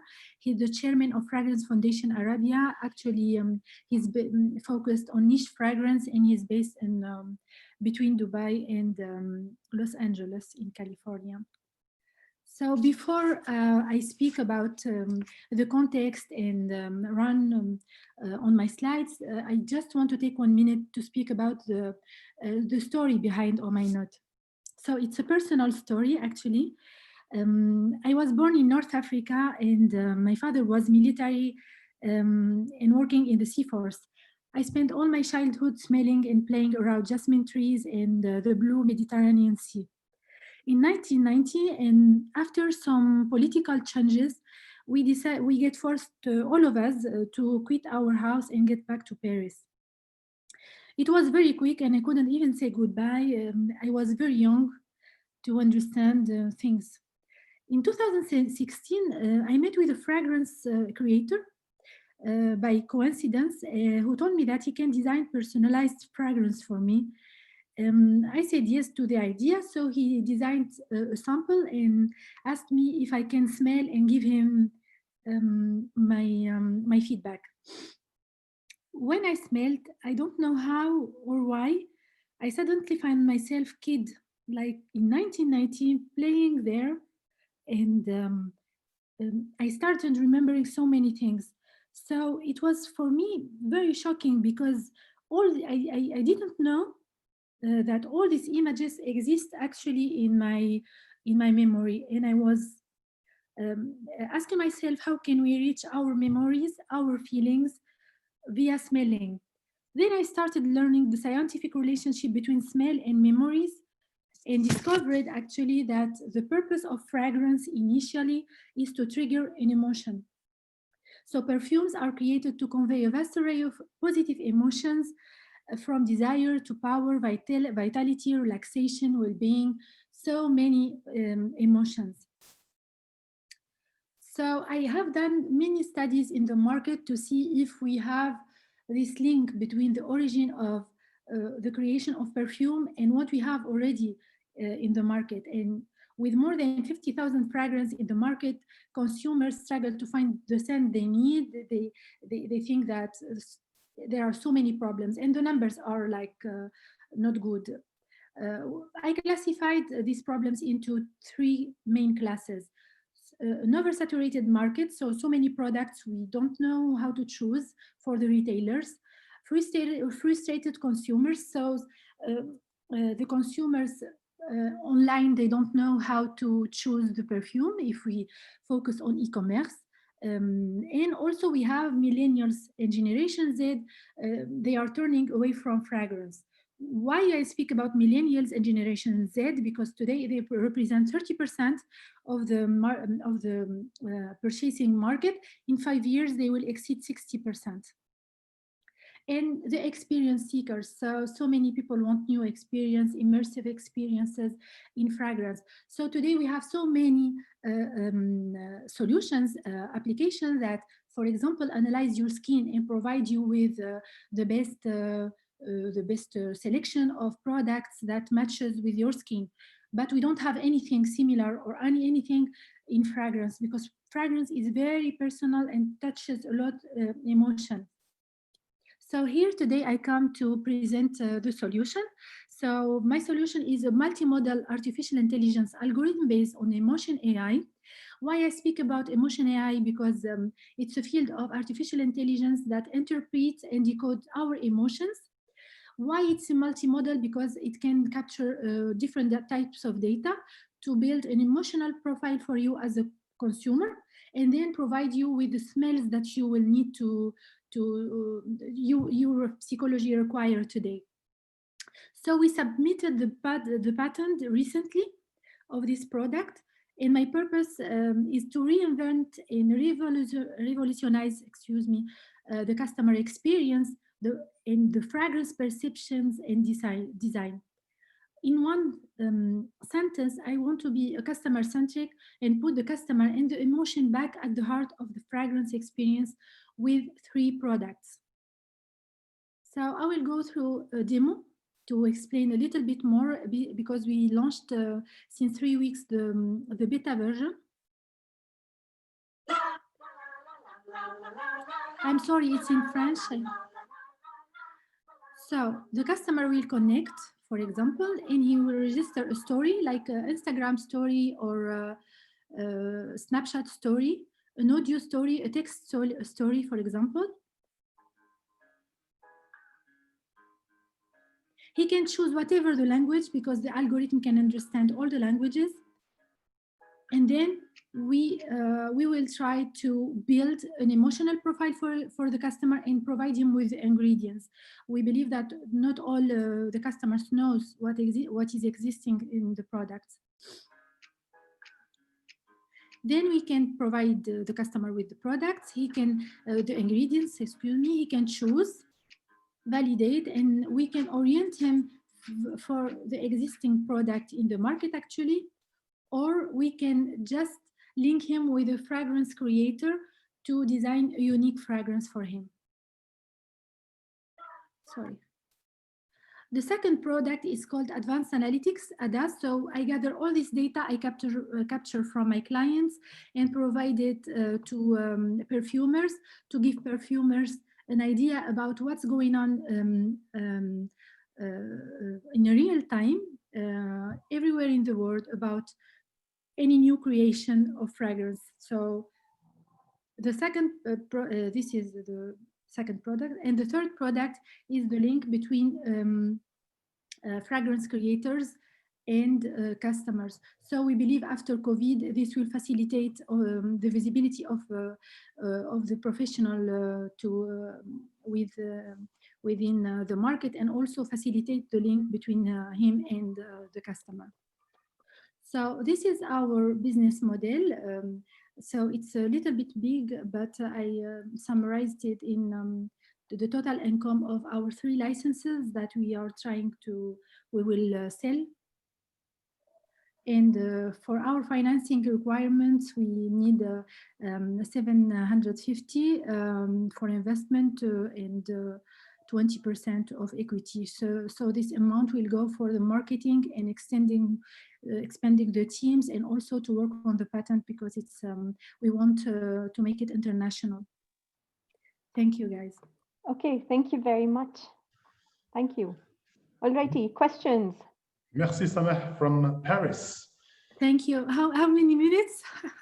Oh, more than 10. Okay, so that's why I messaged you privately. So we're going to penalize you and send you the invoice for the overtime. It's fine. Okay. All right. So I can see a big smile in Alexander's face. Yes. Alexander. Yes. Technically, basically, I want to understand, your company is registered where, in France? In France, yeah. Okay, super. And how you are positioned in terms of patent, brevet, dépôt à l'INPI, and so on. So I have done everything. So APP, INPI, the patent was, I get the confirmation last week that it's running under review now. Okay. Okay. Because it has its importance. The same thing I was asking to the previous companies at Payago. Would you also consider something as an exit in a few years? Why not? Why not? I think that the idea is brand new, and I think it started actually and attracting big brands. I know. For that reason, I'm telling you, my first question, why did you patent it? Because this is typically something like LVMH, they would love to buy to put in all their shops around the world. For example, Patou called me to say. Patou, exact, Jean Patou, exact, yeah. Okay. So that's it. Okay, that's the question I have. Yeah. Thank you. Okay, thank you. Excellent. We have any other questions for Sameh, our investors and advisors? Yeah, I can see Yvette, Tahar Alami, a lot of our illustrious advisors and investors. Do we have any comments or questions? Yeah, here. Good morning, everyone. No, I don't have any questions. It's all clear. Thank you. Okay. Hi, Tahar. Okay, very good. So with your permission, investors, I'm going to move over to Pradeep. Pradeep is already here. Hi, Pradeep. Hello. Hey, how are you doing? Good evening, everyone. Hi, Pradeep. Good evening. Sorry to keep you waiting, Pradeep. No worries with that. No worries with that. I can totally understand. It's been interesting. With the visual 360, right? Nice. It's been What interesting pitches, and honestly, loving every bit of it. There's so many things out there, and so much of tech. You get ideas, so I totally get that. That's amazing. What do you have on your face? I can see some like facial. Yeah, so this is algorithm. I'll take you through this and through my presentation and how you can leverage this all together. So it kind of gives you an idea about what we are doing and how we want to kind of rationalize the entire customer experience space using AI, building on to Sama's earlier presentation. It's like a perfect continuation to it altogether. So yeah. Interesting. So Pradeep representing Visual 360. So Correct. Having 7 minutes. Off you Awesome. go. The stage is yours. Awesome. Can you see? Can everyone see my screen? Yes. Awesome. Oh no. Well, we can see your face. We cannot see your screen. Oh, okay. Apparently, you're 23 years old. And you're happy. And you're married. Yes. Who said that? I did. Okay. Okay. Saleh. Hi, Saleh. Hi, how are you doing? Very good, thanks. Yeah, we can see Okay. your screen now. Yeah, we can see it. Okay, awesome. So this is me, and this is my team who is in person and in spirit. Right now we're here, and we're going to talk about how can we reimagine customer experience. Now, the idea came to me when I was traveling the globe. I love to travel, and I realized that there are three things which are critical and important in customer experience, and a lot of organizations globally are not able to kind of manage this the way they really want to kind of do. First, they are insufficiently aware of the real and emotional inclination of customers. As a true failure of omni-channel journeys altogether, like they would have different channels running to target their customers, but none of them talk to each other. And that in turn leads to a complete black box of experience altogether.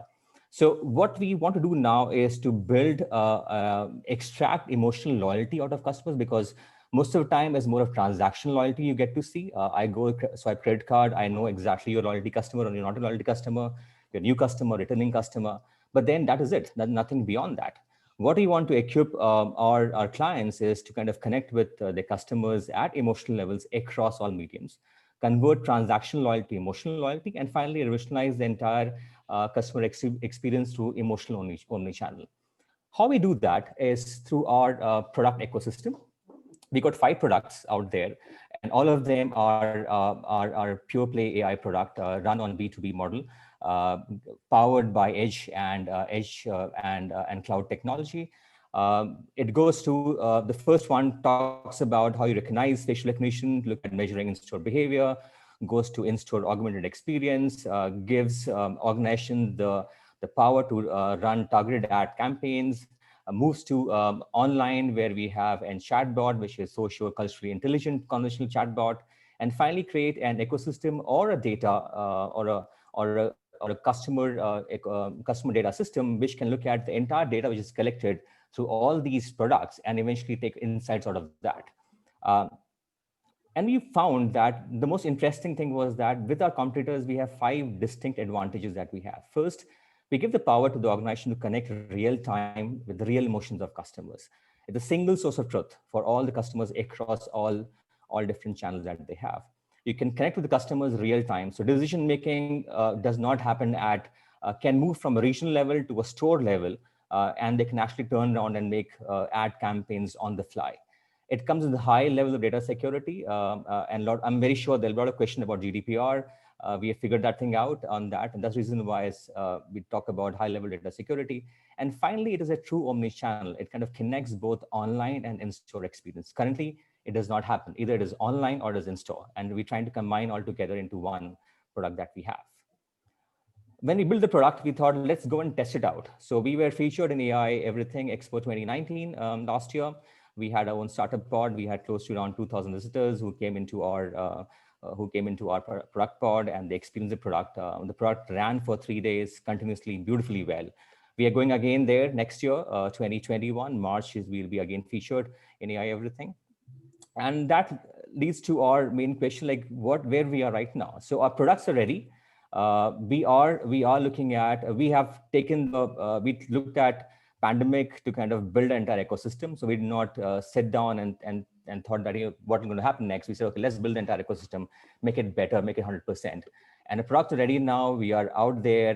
We are looking for investments to go out for market outreach, partnerships. We also in advanced talks a lot of clients out in Dubai and partnership in Qatar out there. That leads to which markets we are looking at. So for us, there are 4 markets that we're looking at: UAE, Qatar, India, and United States, because of propensity to pay over there. Our total addressable market over here is around 360 billion, out of which we're looking to service 5 to 10% in the next coming 3 years. Because in the next 2 or 3 years, the entire retail sector will be around 4.8 trillion. And this is with the pandemic. This is with the pandemic. So the market size is huge. Organizations are trying to create that sense of trust to customers so they can come back to the in-store experience altogether. Which leads to our financials. We are on non-revenue generating bootstrap startup because we have taken a step back. We want to really build a gold standard product before we go out in the market. But then as we are building a product, we did send out feelers into the market to understand whether someone would be interested in buying a product like this. And this is what we got. So this is our research that we have done, and very conservative numbers. We're looking at only 5 to 10%. We find that these numbers is what we'll achieve in the next coming 2 or 3 years down the line. We also like to also mention over here, we did a pilot project in Abu Dhabi with one of the largest exhibition centers. It still runs over there. So we know that there's a huge market out there, and people really would want to kind of have a product like that. Our ask today is, we are not looking just as investors, we're also looking at partners who can actually help us look at market penetration, mentoring, and helping us grow altogether. We are looking at 500K to 1 million with a 15% equity. The investment that we get, we're going to use most of them into marketing, digital on-premise, because the product is largely ready to the market right now. We need 10 to 20% to tweak and do a little bit of more enhancements on product enhancement, and rest 10 to 20% will go into talent of hiring, statutory compliances, infrastructure, and so on and so forth. I'm going to stop here with a quote by Anne France, who's the founder and CEO of CX Journey. Now she says that you need to understand the current situation, the current customer experience right now, because if you don't know the current experience, where the current market is, you cannot go and redefine it. And that's exactly what we want to give to our clients out there. We want to really redefine the customer experience for them, give them the power that they can connect with customers real time at an emotional level, and then start creating those connect with them over a period of time. And this is across channels, across mediums, in store to digital signages to online, everything altogether. So this is where I stop. I'm open to any questions anyone has. Perfect. Thank you very much, Pradeep. 6 minutes, 40 seconds almost. Very good control. Very good time control, Pradeep. If you can stop sharing your screen, and we'll go back to the panel. So, do you have any questions for? Well, Alexandra is unmuted, so I'm guessing maybe you've got a question. Simple question. Thank you for the presentation. I remember having been in the Capital Club last year in an event, which was a big guy from Microsoft or whatever. And he was, because I'm not in the IT field at all, but he was explaining that they have a kind of software that, if someone goes in a mall, by the emotions or by what he was checking on Facebook, they can lead to where he will go to buy or purchase, something like this. Is this something related to that? Yes. Or reaching that? Yes, Alexander, and a great question. Interestingly, in AI Everything, Microsoft and we were on side by side. So they actually had a huge stand next to us, and we were actually showcasing something similar. What Microsoft does is tells you buying recommendations. Yes, So something like this. Yes. He was explaining that, when someone enters in a mall, then they can immediately suggest to his social network things that with, as you say, intelligence ratio, whatever, will X% lead him to go to the shop and to buy what was. Exactly. And we're building on top of that. What we're trying to tell to the in-store people over there, that you have someone and coming from a particular demographic, this is what they would like to see. Okay, and that is what, because you also have a factor of GDPR. Look, I cannot store someone's data on my cloud or anywhere else. That is against the GDPR. So you can tell on aggregate level that this is X number of people coming, let's say someone with 40 years prefers to buy something like that. Okay, and that's so what we're going to give to them is a system which can actually go ahead and get that power and start running targeted ad campaigns for them. Currently, the situation is that because pandemic, no one is even going inside the store. People are afraid to even go into the store because a lot of proximity of people out there. So the entire situation of demographics goes through, does not fly altogether. Here we are giving the power to the organization, saying that, we'll help you build that trust all over again. We know that there are people coming in, and our algorithm actually has a social distancing feature into it. So they can also build that into the store operations and stuff like that. So once you have this data, you can then start creating ad campaigns and you can start targeting people at the right time. Now, for example, let's say Alexander walks in front of a store, or he's walking in front of a store, and I know that Alexander or someone like Alexander this is what they will like to buy. Currently, what happens is a lot of organizations, they create an ad campaign they spray and they pray, saying that they will come inside, but that doesn't happen. So here, what we can do now is that we can target, sending a targeted ad campaign, which is meant for someone like Alexander, so that Alexander can come inside the store, experience in-store experience, and end up buying a product. Okay, and who will be your client? I mean, in the business model, who will be paying for that basically? So we will have retail. So retail. But, yeah, when I say the store or the mall. Both can pay. Both can pay. So you can actually have the mall because one of our clients that we did a product, the project is a large exhibition center. So if I look at that parlance, a large shopping mall can buy this product to understand number of people coming in, what time they're coming in, which are the busiest time of the day, of the year, and stuff like that. But retail people can use the same product to look at what are the marketing campaigns that they can run, which customer to target, what time of the day should be targeting, if you have to go and change the visual merchandising in the store, what time of the day that we can actually kind of do and stuff. So both can buy.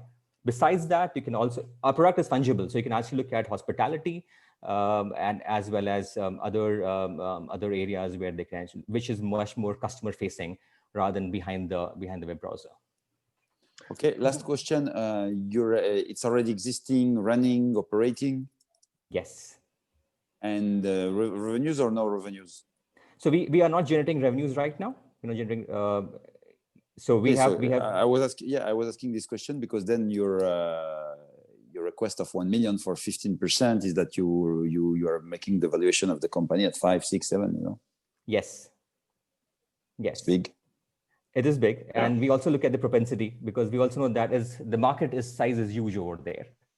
So we did our background work, and we said, okay, this is what we are. We already in talks with couple of partners out in Qatar and Dubai. So this money would give us a good runway for the next 1.5 years, and we would kind of pay back to our investors by the time. But yeah. Thank you. We have been joined by Jean-Luc. Yes, Jean-Luc. Yeah, sorry, I joined a bit late, but I kind of want to follow up on what Alexandre just said, because if you fundraise right now without the traction data, you'll be challenged on the valuation because you don't have any validation and that even if you do a proof of concept, you don't have the data yet, and that's going to make a big impact on what people will actually agree on the valuation. Just another, so that's one thing. Another question was for me, when I see this, it's a bit difficult to understand what comes, especially in the demos you showed, what comes from the AI stack versus the layer you put on top of that, because let's say the image we could see with the emotions and so on, these are type of things which are not nowadays part of AI stacks, right? Sentiment analysis and these type of things are things you can do. One of the things would be interesting, I'm not sure if you're doing that, but that is performing a scoring of a customer based on, let's say, not his emotions but his looks. You mentioned earlier, Alexander, depending on how you're dressed, you might get the different type of marketing campaign, which would be much more interesting than a marketing campaign based on location only. The spray and pray. Is that the type of things you can do today? Yes, we can. So one of the product which is called as Message 360, it can actually do that. And because the algorithm is pretty much malleable, so we can actually add functionalities into it. And this is one of the easiest thing that we actually can do.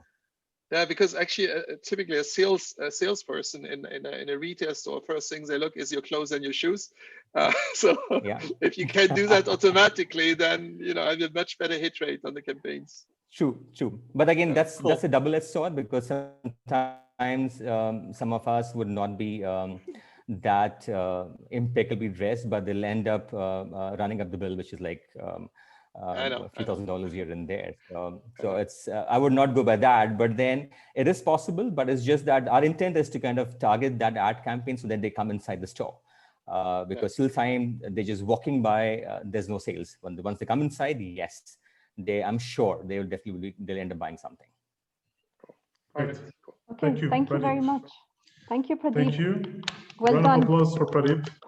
Thank you so much. 360. I think we're running a little bit behind schedule. So what we're going to do, 5 minutes of delay. Yeah. Yes. So we're gonna chain running up 5 minutes late. and invite Mohammed Omar Farouk from Hacker Technologies. Are they around? Yes, yes, they are. Hi, Mohammed. Good evening, everyone. How are you? Okay. I'm good. How are you? Excellent. We can't wait to see your product.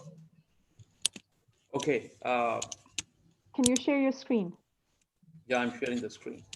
Okay, and how much time does Hanker have, Munir? 6 minutes. 6 minutes, okay.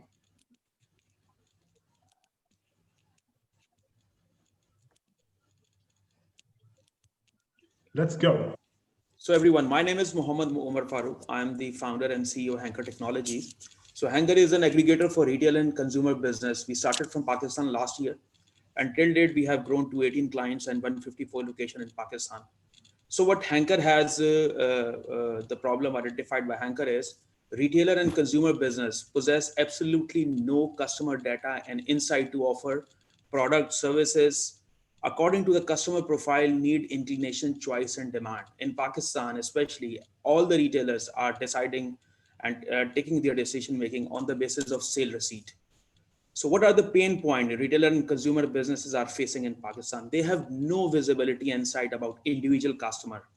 And the stakeholders which are affected because of this are merchandiser, planners, supply chain specialists, marketing and brand people. They all are working on sale receipt rather than customer data.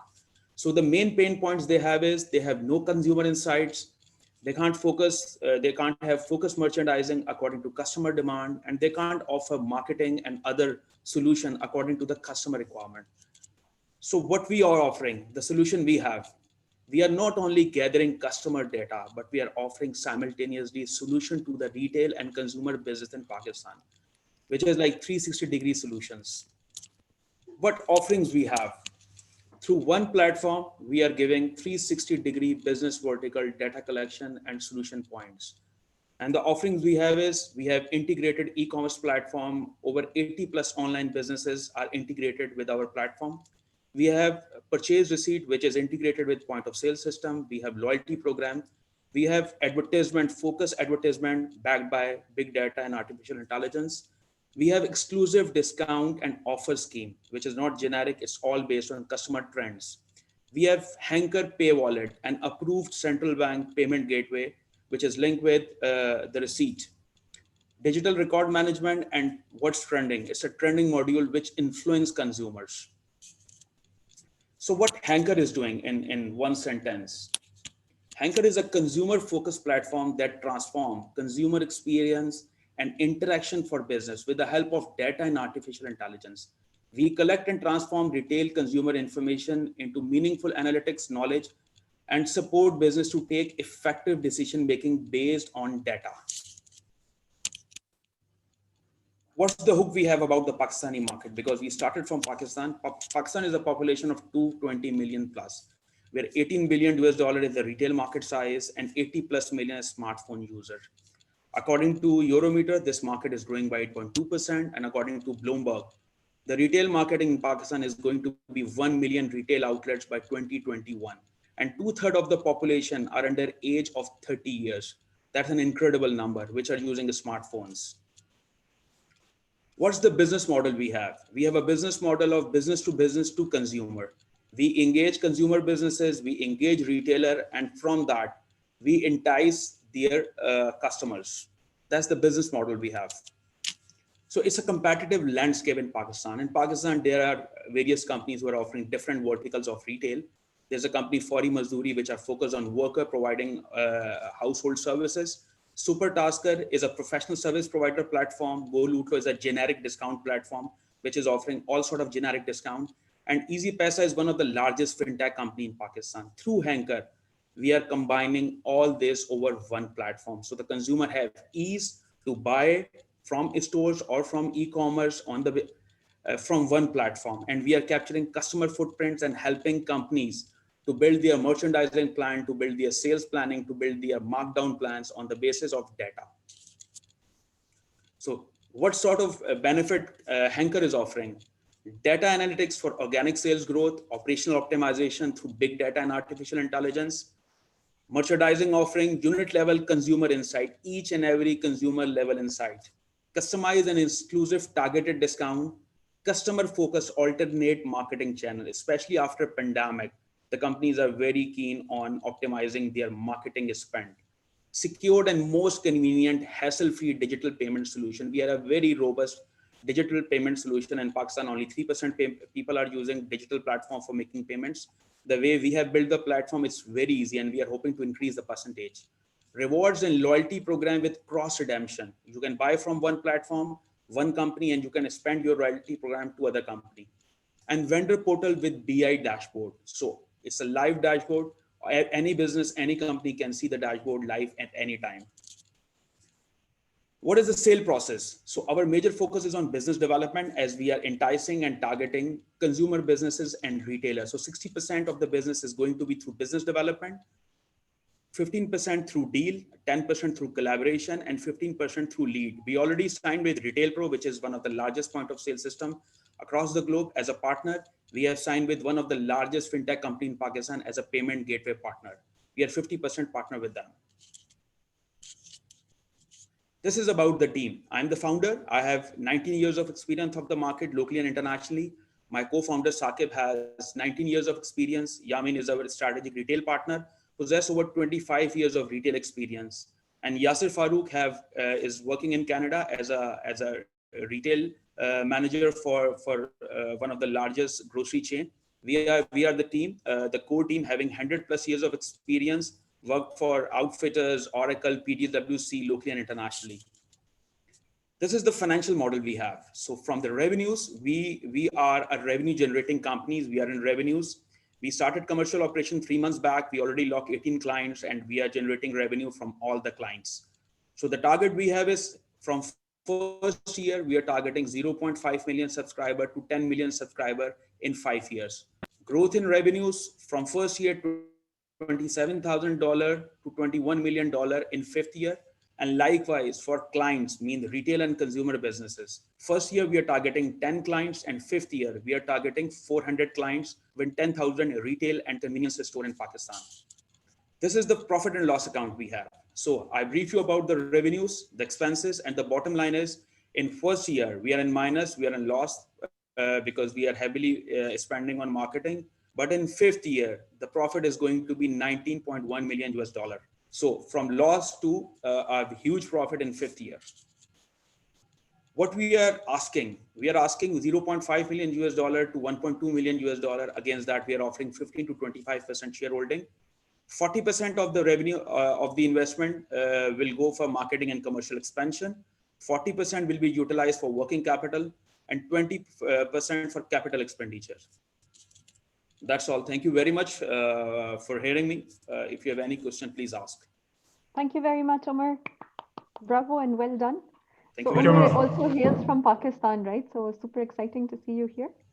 All right. So if you can stop sharing your screen, Omar, that would be great.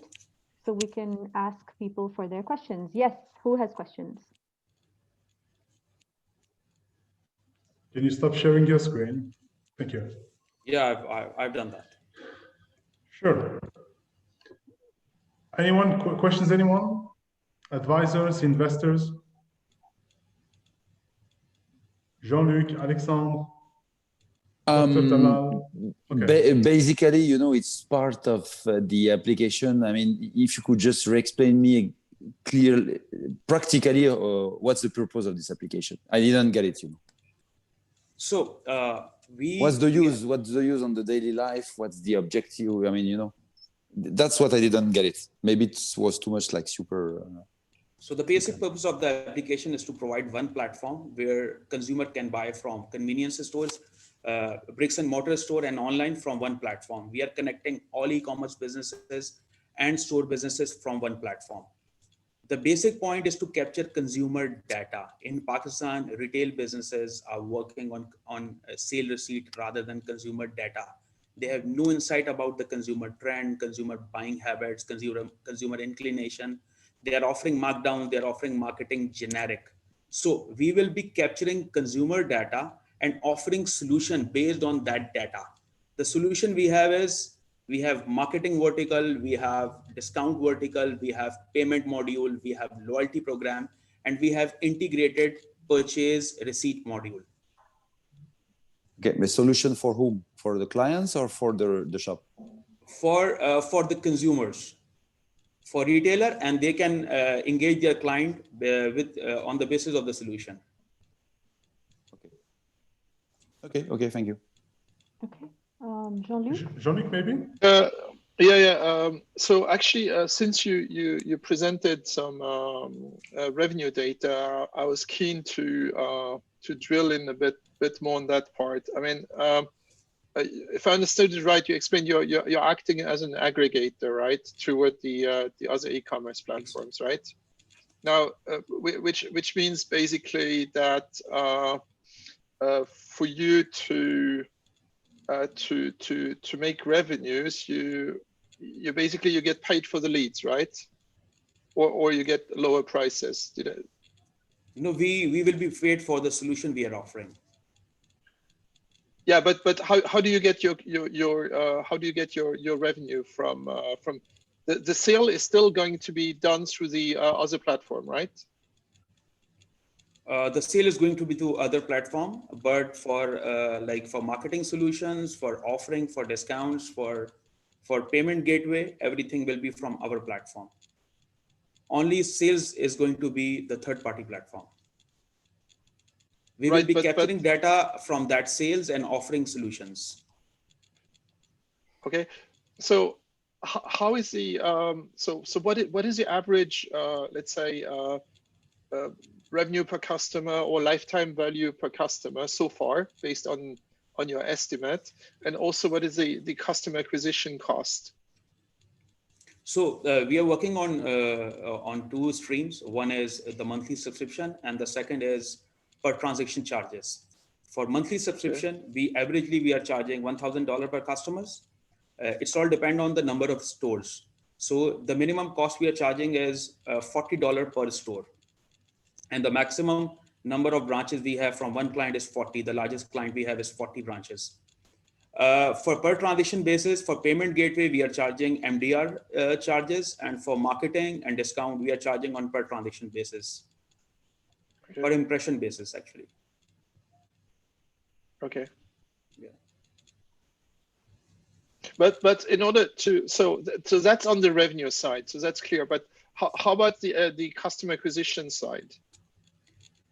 So we have a fixed cost of around $10,000 per month, and for customer acquisition, as our basic model is to engage and lock retailer and consumer business first. So we are not incurring any operational cost on customer acquisition. We just have a fixed monthly cost, which is bifurcated to all the customers. Okay. Yeah. All right. Okay.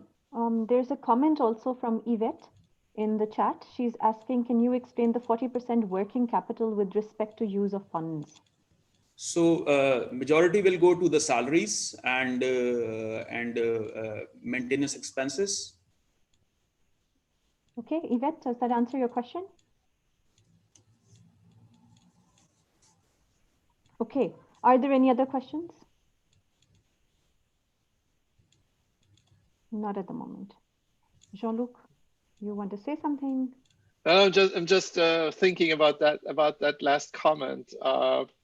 It does sound a bit high as the operating expenses at this point, since you're mainly running things digital. So mainly if the salary is a main cost, that sounds a bit high. At this stage, I would expect the investor and the board to basically decide on salaries, but it depends a bit on the recruitment plan. So without looking at the details, it's hard to say if it's right or wrong, but it feels a bit high. The major cost is going to be like our business is focused on business development. So we need a good team who will do the business development.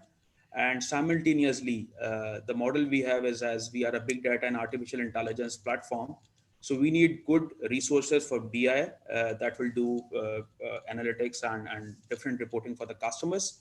So the major cost is going to be incurred on that HR. Okay. So business development is going to be one of the major costs, and the team which will do the business development. Okay. Yeah. Okay. Thank you. Sorry. Sorry, we have a comment from Yvette Lim, one of our advisors. Has it been treated? Yes. Yes. Okay, she was explaining the work. Okay, cheers. Thank you very much, Mohammed Omar, for your Omar, well presentation. done. And without any further delay, let's move on to, do we have Salwa? Salwa? Yes, she's here, absolutely. Salwa, Salwa has been waiting patiently for her turn. Yes. Okay, so SPLCO. SPLCO. And Salwa is our female Emirati startup. Oh, okay, nice to meet you, Salwa. Salwa, sorry, the stage is yours.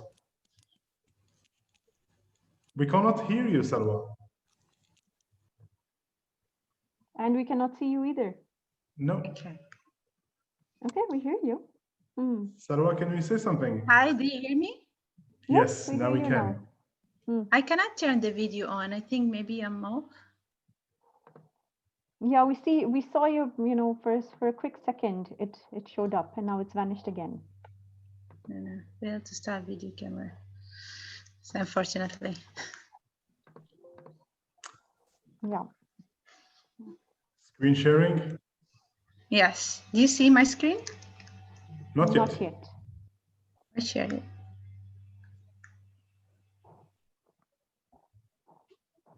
Okay. Okay, 6 minutes again, Munir? Yes, 6 minutes. Okay. All right, Salwa, the floor is yours. Hi. My name is Salwa Zahmi, founder of SPLCO. As you know now, COVID-19 put a huge pressure in organizations to accelerate their digital transformation strategy. However, many of these organizations fail because they still depend on legacy software that has been built on top of outdated programming language like COBOL in insurance and banking system. And also because some of these software has been built by third party where the expertise is not around and there is no documentation for these systems. And if you heard recently in New Jersey State, their insurance system failed to accommodate the million requests of unemployment requests submitted by the citizen to get the government support. The insurance system failed because it is built on top of COBOL system. And it was very hard for the government to modernize this software to the cloud and new platforms because it was very costly. And here, where we have developed a novel solution platforms, it is a patented AI software that automate a lot of manual effort required from engineers to transform legacy software to the cloud. It's actually reduced the cost up to 30%. And how? It's actually, basically, it reverse engineer the code base to a very detailed blueprint. It's very interactive and visualized for engineers to understand the system. On top of that, we have developed an intelligence that automatically identify the part of the software that should be migrated to the cloud and reduce tremendously the need of many engineers to do that works manually. So if they need 3, we reduce that to 1 to audit the final result. We also, which is one of the important steps, is to assist on the quality of the code itself before you do migration. We do quality in terms of the architecture assessment and also from security perspective. Currently, our solution is operational in British Telecom and has been used in BT warehouse in India and also in the research lab as well. And we have done a very successful POC with the Smart Dubai, and we are currently negotiating a commercial deal with them. And we are building a new lead with the Smart World as well, and some couple of organizations in UAE. And we are the only startup who have got the AI seal from Ministry of AI, and soon is going to be announced as well. And we have done a lot of international recognition in terms of publication and also We won the Global Telecommunication Award as a best software solution. And we are lucky that we have patented the technology itself. In terms of competition, one thing that makes us stand outside of loud of the crowd is that we are able to analyze hundreds of thousands of lines of code in a matter of minutes or a few hours. And that's what makes our system scale faster and provide more productivity compared to our competitors. And that's why actually when we did the POC with the Smart to Buy, it only took us half a day to demonstrate the value that it can bring to their organization. The market opportunity, the market size for SPL is really this software transformation market for custom built software, which is annually spending on that is 50 billion. Because our platform currently supports Java, and that's reduce the market opportunity for 3 billion. And for the saving opportunity that SPL bring, give us an opportunity market, obtainable market up to 1 billion in that share. Our business model is very simple. Is a software as a service subscription model. At the same time, we provide also a consultancy service to support the client in their modernization journey. Currently, we start with UAE governments because they're actively moving to e-governments. At the same time, they depend heavily on third-party company. And because of the huge volume of the custom-built software, they need the tool them to govern and modernize their system, particularly if the third party move outside of the business, so they still have a control over their investment. We are planning to move to MENA region later and also expand new verticals, which is a banking and insurance system. And we're planning to go globally through channel partner and actually build a collaboration with software consultancy firm like Accenture here in the UAE and Wipro.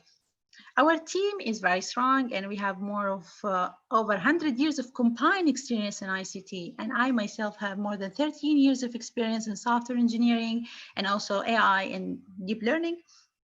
My co-founders and engineers have done their PhD and MSc in these areas as well. And we have our juniors, also advisors, Ivan Boyd and John Lucas, help us to position our solution in the markets and also building the business around it.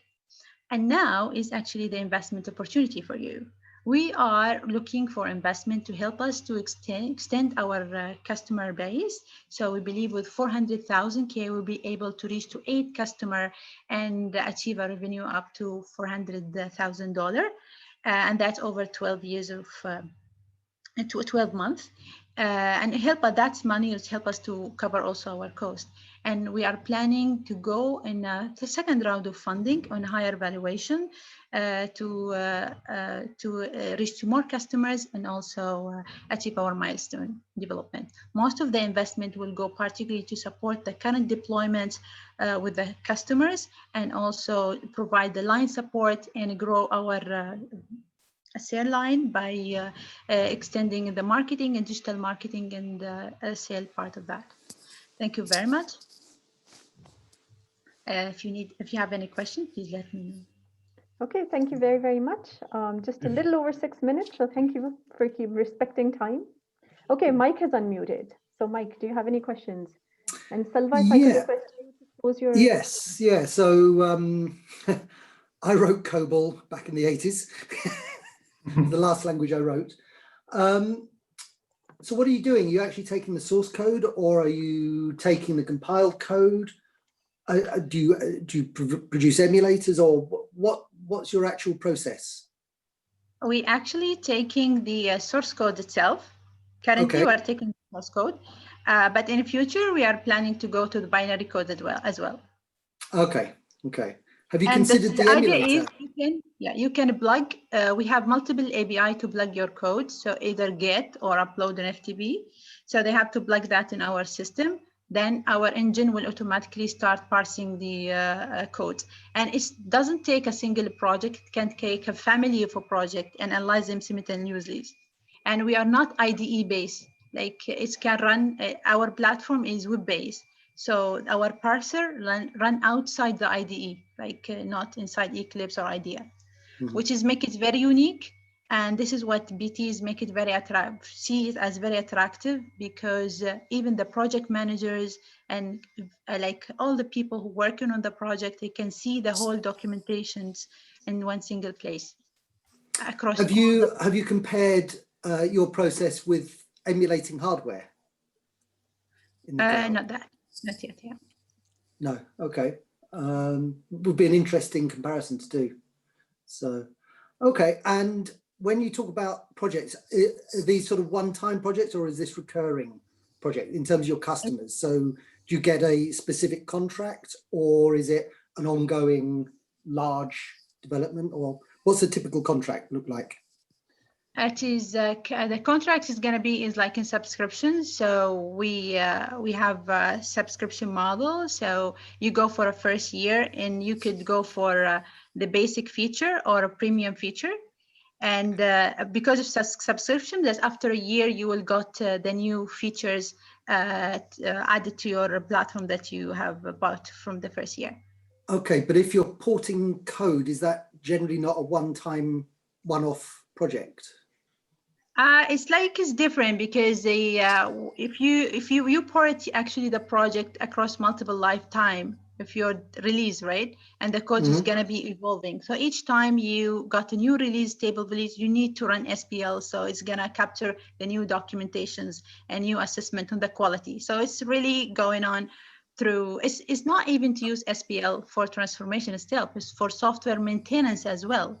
Okay, so the subscription is to keep evolving the process, yes, not because the code. As I said, so exactly in the subscription, but in the future we want to add the Python parser and C++ parser. So currently we have Java in subscription, so they will have in the future like the Python and added to the platform itself. Okay. All right. Thank you. Thanks. Okay. Thank you. Do we have any other questions from the panel for Salwa Al-Zahmi, our female Emirati business entrepreneur? Yes, please. Yes. Yes, please. Just a quick question. Also, I'm not into IT at all, so I will have to get our CTO more in details to understand me. I was more having a question on the business model. You say you need the first year 400,000 investment for 400,000 revenues. So you consider that the first year will be total loss, and then which I can understand, because you want to go on the higher valuation on the second year. But then, what would be the second round and the valuation of the second year? Currently, the valuation of the company is 3.5 million, because, and I can justify that because we have already patent and we have operational version completely in British Telecom. $3.5? Yeah, $3.5 million. Okay, not dirham, I mean dollar. Yeah. Yeah, no, it's dollar for that. Okay. And we raised 400,000 now, and I know that the revenue is 400 because we are it is the first step of attracting the clients, and we are gonna give more discount on the sale itself to get more attraction and build our customer line. Okay, so two questions. First is getting back to this valuation, how you reach $3.5 million valuation, with expecting that this year you will have 400,000 revenues only. Because currently the SPL has been completely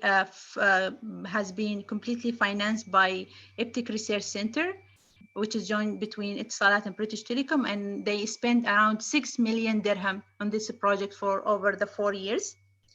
And we also receive 400,000 dirham as seed money, and we already have patented for the technology, and we are using multiple valuation technique with the checklist and score and VCs. And we also consult some people around to the evaluation of the company, and they give us actually 3.3 to 3.5 million is the correct valuation for the current for our startup. Okay, so then in the year 2, because you said next year you will make a second round with another valuation. So what will be the forecast of the year 2 valuation, please? The valuation is going to be around 8 million in that side, because and also because we are very close to close a lot of commercial deal now. We have a lot of leads, very promising leads. Yeah, With people. I understand, but you said, you know, okay, even if I can understand the 3.5 million valuation the first year, then you say next sequence we'll have 400,000 your revenues, but then we will be 8 million revenues. You nearly double, triple the valuation with 400,000 revenues. This is where it's not me only, you know, I need to swallow it then to be able to explain it to the others. Maybe because because for 400,000 K, the revenue that we will make is only for selling the license itself. We have a margin for the professional service. So actually the revenue for the 12 months is going to be 800,000, including the licensing of the product and also the consultancy service. So when I said like 400,000 revenue, we meant only the licensing of the software itself without the professional service. But all of them together is really going to give me for the first year $800,000. And this is for the first year, and for the next year after, we were going to go through other valuations, and we will raise $700,000. It's going to be by the next year, and that the valuation is going to be around $8 million by that time. Okay. Because we will already have customers by that time, and that will strengthen our valuations. Okay. Thank you.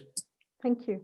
Yes, basically, I just wanted to give a short comment since I've been working with Salwa for a long time. I mean, basically, since the system is based on a SaaS model, basically you want to go over to a valuation method which uses an ARR, so an accrued recurring revenue multiple. But that is something that becomes more accurate only once you have revenue. So that was a bit the idea with the valuation. So initially you use different methods because pre-revenue it's always a bit subjective. So you get the span, but the idea is that because it's a SaaS model, then you can move over to more of a multiple approach. That was the idea with evaluation. No, thank you, Jean-Luc. I get it, but my line was first how do you reach 3.5, then how you reach 8, because the progression is 3.5 to 8. It's massive. It's not like. Okay, so we have some comments from Salah Abbas, representing Flat 6 Labs, our partner from Bahrain. Salah, the stage is yours. So I just basically was interested to understand more about the equity breakdown between your former investors and the founders, and also if you could just give us some examples of any paying clientele that you've already onboarded and you've rolled out your services with. Salwa, you're on? Salwa? Yes, I didn't hear you. Okay. Can you hear me now? Yes. I was just interested to know more about the equity breakdown between the founders and the previous investors you've had, and also any examples you have of onboarded paying customers that you have currently. Yeah, currently we have currently our current investor will have only 10% on the revenue itself after 2 years, because as I said, we completely financed by Iptic Research Center. After 2 years, they will take 10% of the revenue. But we have I own the company, and we have 10% a share for the employee who is working with us. So for any investor who can invest $400,000 in SPL, they will give an equity. We will give an equity up to 10%. Okay. For current commercial deal that we are trying to close with Smart Dubai, we sell the software in a discounted rate for them because it is our first customer. So we give them around $50,000 for the solution itself, only for the license. But actually, the actual price of SPL is $80,000. All right. So this is our model of engaging with Okay, the so customer. currently your equity breakdown is basically you have 10% allocated to employee stock option preferences, and 90% is between yourself and your co-founders. Yes, exactly. All right, thank you. Thank you, Saleh. Do we have any more questions for Salwa from the panel? Or are we done? Samar? I think we're done. I don't see any more questions. Okay, so thank you, Salwa. Well done. So thank you, Salwa. And by the way, we received a request from an investors to take the conversation further with you, Salwa, and to share the presentation with him and take it offline. So good job, Salwa. Thank you. Yep. Sure. Best of luck, Salwa, for the future as well. Okay. All right. So we were yes, supposed to you have Just Tag It. Do we have Mark and Fried from Just Tag It from San Francisco?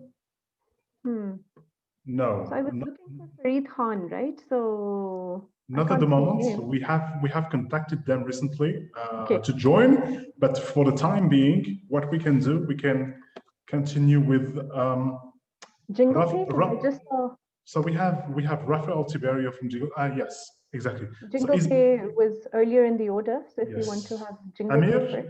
Is Amir? Amir just joined. Go ahead. Okay, awesome. And just to be on the safe side, Raf, Tiberio, I see that you're in the room. So I would just say, just stick it out, right? So we may have to jump to you if Just Tag It is unable to join us. Yes? No problem. All right, thank you.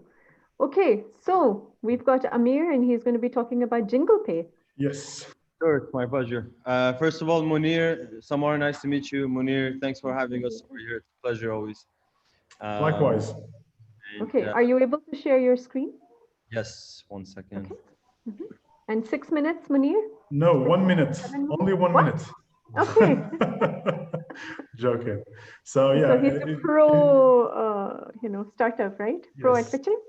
But he has been given too much today. So let's give him 5 minutes and I'm sure he's going to fit 5 minutes. Okay, Amir. Amir? Munir, the boss. Okay, great. So let me just, can you see the screen right now? Yes, straight to the point. Go ahead. All right, so Jingle Pay. So we're making banking and payments easy. We're launching the Revolut of the Middle East for those of you who are out of Europe and US. And one of the major problems in the UAE is opening up a bank account and sending remittance out is a big hassle because there's there's no transparency in the market, and the solutions which have been out there from Europe and US, it's and no one has done it over here, which I'll get to in a minute. But let me first give you some of our accomplishments we've done so far. We've been elected as the FinTech Startup of the Week.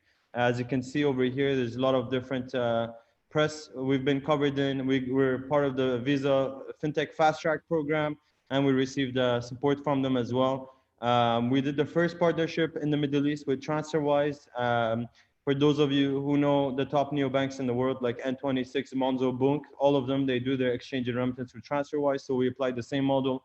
We got into the DFSA ITIL cohort for providing money services, and we got our PSP license last month. And the rest are some of the other partners we have recently partnered up with. Some of our, quickly on our timeline and milestones. So we have right now, we have near 400 users on the wait list, and we're getting ready to launch by next month. We have our BIN sponsor, we have our license, the app is practically ready. We have one more integration to go, and we've signed some exclusivity deals, which I'll mention shortly following that. So this is just a quick look at how the architecture looks like. Yes, all of our technology is proprietary, and we've integrated with top players in the market, like VGS is our TSP provider, which handles all the sensitive data and tokenizes it for us, and the rest of the partners all on the right side, which we've integrated with, cover KYC, AML, or CMS, and so forth. So the market size. Why are we launching out of UAE? So in the Arab world, there's around 168 million people unbanked, which is the majority of the population out here. and a lot of people are lacking access to a basic bank account, which I'll mention the problems why. But in terms of our market size, we're around $326 billion market size, and we're focused on payments and remittance, which remittance alone is second in the world in terms of market size after the US. So our personalized solution from phase one, we're targeting millennials, and then later with a web application targeting businesses and giving accounts to all of their employees, targeting the blue collars. So the problems, for those of you who are in the UAE, it's just incredibly difficult to open up a bank account over here. If you're a startup or an SME, it's very difficult. If you're new to the country, and there's a lot of expats over here, it's a burden opening up a bank account. There's no transparency. There's a lot of minimum balance requirements. Like you have to have those who earn under $2,000, it's very difficult for them to open a line with the bank. And besides that, they have spend requirements, and even with the exchange houses, if you're sending around 1,000 dirhams, which a lot of the blue collars send around that much to their home country, the fees can be up to 20% in fees, and it takes time as well. So what we've done on the product, this is just a screenshot of how the product looks like. So what we're offering here is, you download the app, you get your AED account within 3 minutes. You have access to 45 virtual currencies and physical currencies where you could have local bank details, give it to your friends, and receive money from outside of the country. And also you can hold money there. It's something, this is a problem that a lot of people sending money abroad, they go to the exchange house checking the rates every day, and this way you can just move the money to, for example, your Indian rupee account and send it whenever you want. And on the remittance, for the first time in the region, we're creating a remittance aggregator. So imagine Kayak, but for remittance. In terms of recharging your wallet, you can fund it in either linking one of the 13 banks in the UAE, or you can link your card and you can withdraw money from it as well. This is some features on the bottom portion of the application. You can manage your different currency accounts all the way to the right, and you can manage your card, your pending recents, your social network, your PFM, or your analytics, and then the super app, which we're going to focus on in the second part of the year. This is the multi-currency accounts, all the currencies you can hold money in. The local account details are the accounts that you could receive money from outside, and the other currencies are the currencies you could exchange from AED to those currencies and hold money there and remit whenever you like. Our send money coverage covers 83 countries and 54 currencies. And what we're doing is a lot of the banks, they send money off the interbanking exchange rate. We don't charge anything on top. We give the straight interbanking exchange rate, which can be up to 8 times cheaper than the bank rates. This is a screenshot of our cards. So we're launching metal cards for the premium customers, and the middle one, which is a plastic card for standard customers. Our revenue stream, I'm going to focus on the key revenue drivers. On the remittance exchange, we don't charge anything to the customer. We get up 25% to 40% from our exchange house partners that we've partnered up with. And then on the card, there's the interchange we get from the scheme of every card payment. And then there's subscription accounts for the premium accounts. On the SMEs, it's something we're going to focus on in the second half of the year with the web application. So there's subscriptions, the whole SME banking solution, and other features, for example, like payment processing and social advertisement.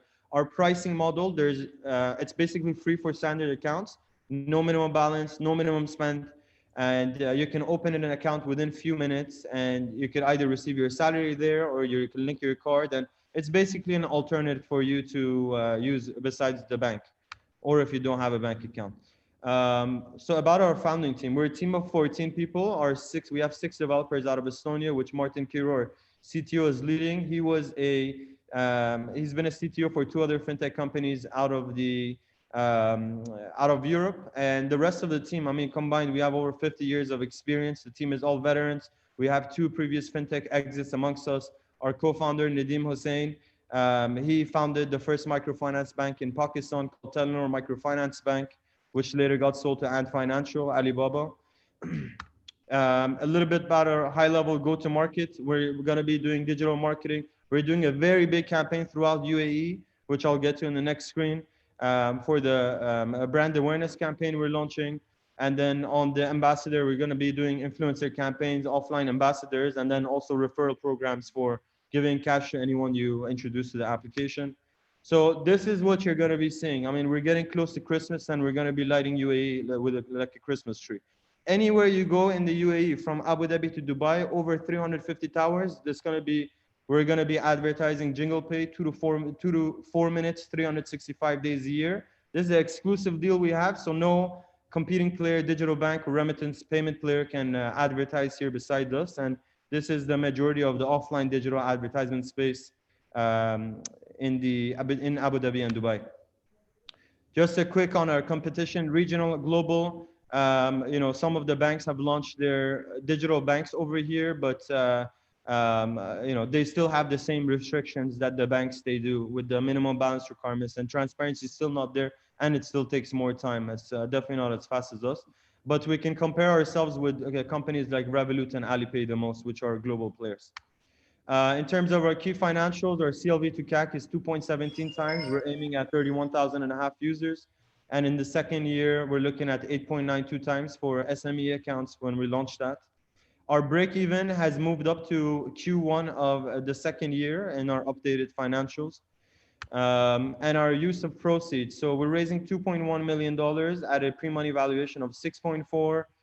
We're issuing safe notes to our investors right now. We already allocated 750K of that amount, and we have about around $2.5 million of commitments, and that includes term sheets with the current investors we're going to be closing this month. So yes, that's it. Okay, Thank thank you very much. Thank you, Amir. You can stop sharing your screen, and we'll go straight to our advisors and investors. Questions? I think it's a competition between Jean-Luc and Alexandre. Who goes first? Or is it Mike? I think I'm going to give the floor to Mike, right? Because he asks less questions. Mike, should we start with you? Hello, me? Okay. Yes, Mike, please. Go ahead. Hi. So I'm actually an investor and a customer of Revolut. So I understand them very well. Brilliant bank. Absolutely love them. Sorry, brilliant company. Absolutely love them. They have one problem. They're not a bank. Are you going to be a bank?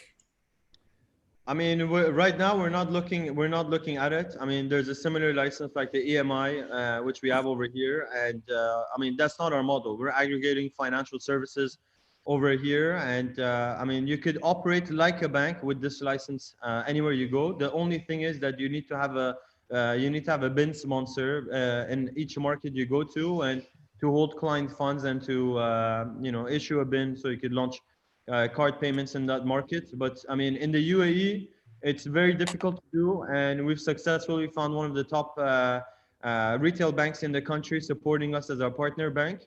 I mean, in other markets, it's very easy for us to get a BIN sponsor. We have great relationships. We also have a good relationship with Rails Bank, which we can launch immediately in a few other markets. That's great. I don't know what the regulation is in UAE, but the big problem with Revolut not being a bank is none of your money is guaranteed.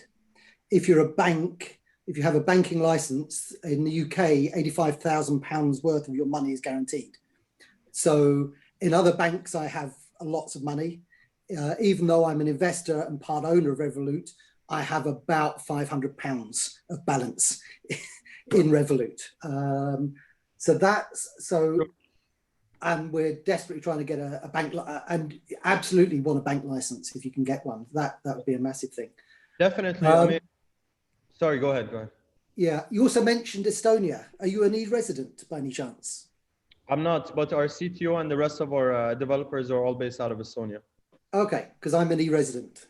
Okay, so, nice. Since we were about to since we started the Brexit process, I became an Estonian.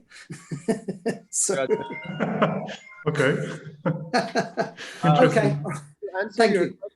To answer your question, So we are holding client money. It's not like a bank where we take your money and we invest it elsewhere, or we lend it out. So your money is there at the bank, and if anything happens to your money, basically the same insurance the bank has from the central bank, that's what we would basically have, because you're basically, your funds are not with us. Your funds are with the bank that's regulated by the central bank. And as a fact, we're safeguarding those assets at the bank. So even the bank, they have to. It's a different type of account than just they have. I understand. I understand that. Yeah. Besides that, we have there are alternatives, but they're never as good as being a bank. So because you're a company and creditors come first, if you go under, your customers come pretty low down. You can get insurance, you can get securities, all sorts of things. So you have to have also with the regulators. You have to have. So, for example, we have 25% of our capital is always reserve balance. So we have to keep capital adequacy for in case of if we want to ever close down the business. And listen, I don't want to get into this with you because I understand the consequences and I don't want to prejudice other people. So and Revolut survives very well without being a bank. So it's not. It is a problem, but it's not. It depends how you view it. So yeah, exactly.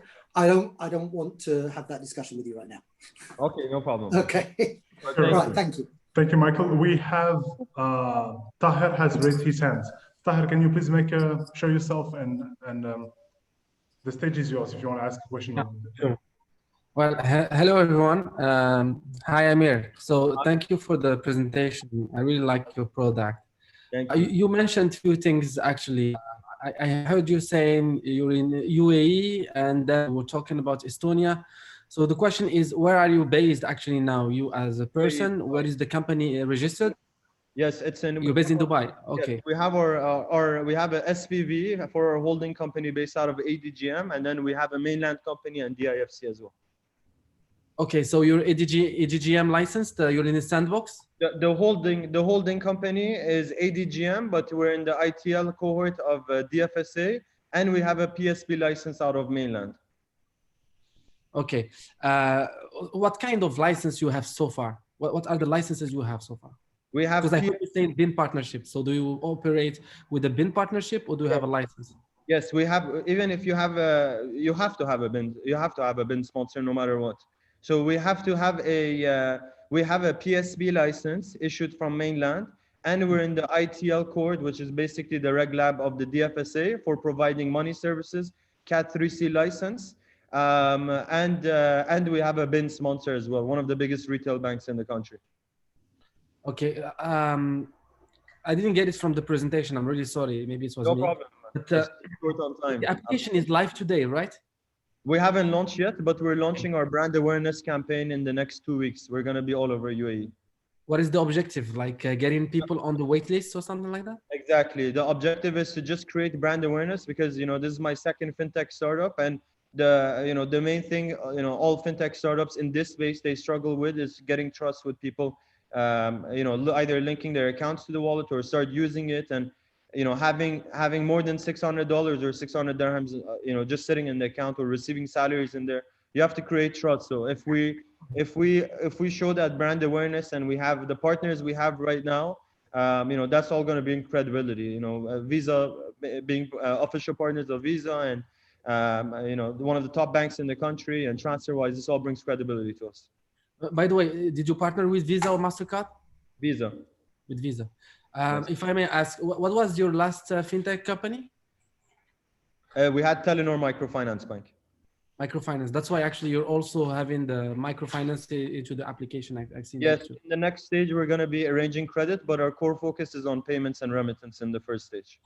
Okay, I really like, by the way, your team. You have a great team. I really like the way you mentioned that you have already 2 exits among your team. That's a good thing to mention. I really want to hear more about you and about your team and about the product. So I will ask maybe Munir to set up a second call maybe later to discuss. Definitely, it would be my pleasure. Absolutely, we'll arrange that. And congratulations, Amir, for the attention. If we have any other remarks or questions from the panel, please. Yeah, I have a Yes, please. Yes. Both of them had questions. Yes. So Well, I think we're going to be Alex running wants- the session until midnight. So please, guys, if you have something to do, for me, Change your plan. Okay, very wonderful. short one. Customer acquisition is going to be essential, and commitment, focus, and so on is going to be essential. But also regarding the brand identity, I find it very, very close to Revolut. You start by saying we are the Revolut, but then the colors are the same. It looks very similar. How are you going to manage, and they will enter the market as well, or are entering the market as well. How will you differentiate with a brand identity that I find very close to Revolut? John, I mean, I have over 10 people from Revolut already following me, and we're not even there yet, and they're still looking at us. But I mean, it's a good sign. I like that that's happening. Revolut's color guidelines is pink to blue, and they've just gone to a solid black recently. Yeah. Ours is blue to purple, and just gradient is the trend for a lot of neobanks right now with Monzo and a lot of the other players. And frankly speaking, in the UAE and Middle East, no one knows Revolut. If you ask anyone here that, all right. Yeah, but exactly, that's if I can jump into this, because that was my point. I have a Revolut also in Europe. Yeah. And by the way, Estonia is a good choice because we have invested 2 years ago. We have 50% stake in a crypto money company. Yeah. What I wanted to ask you in terms of business model for the clients, because for example, yeah, definitely a lot of people doesn't know and doesn't have Revolut in the Middle East, because to open a Revolut card, you need to have an address in Europe. If you don't have a proof of address in Europe or the European Union in certain country, you cannot open a Revolut. Exactly. And vice versa, this is where I come, because I have also my residence in Saudi Arabia and Bahrain, and I have a card from the digital bank called GIB, MIM, the first Bahraini Saudi GIB Gulf International Bank in Riyadh. And the regulation, so I don't know in UAE, but I know that, for example, in most of the Gulf country, without an address, which means without an official residence, you cannot open a bank account or have a card. So my question was, okay, you launched this in Dubai, very good. But if someone outside Dubai without a UAE residence or a GCC residence, he can open a bank account with you or a card with you?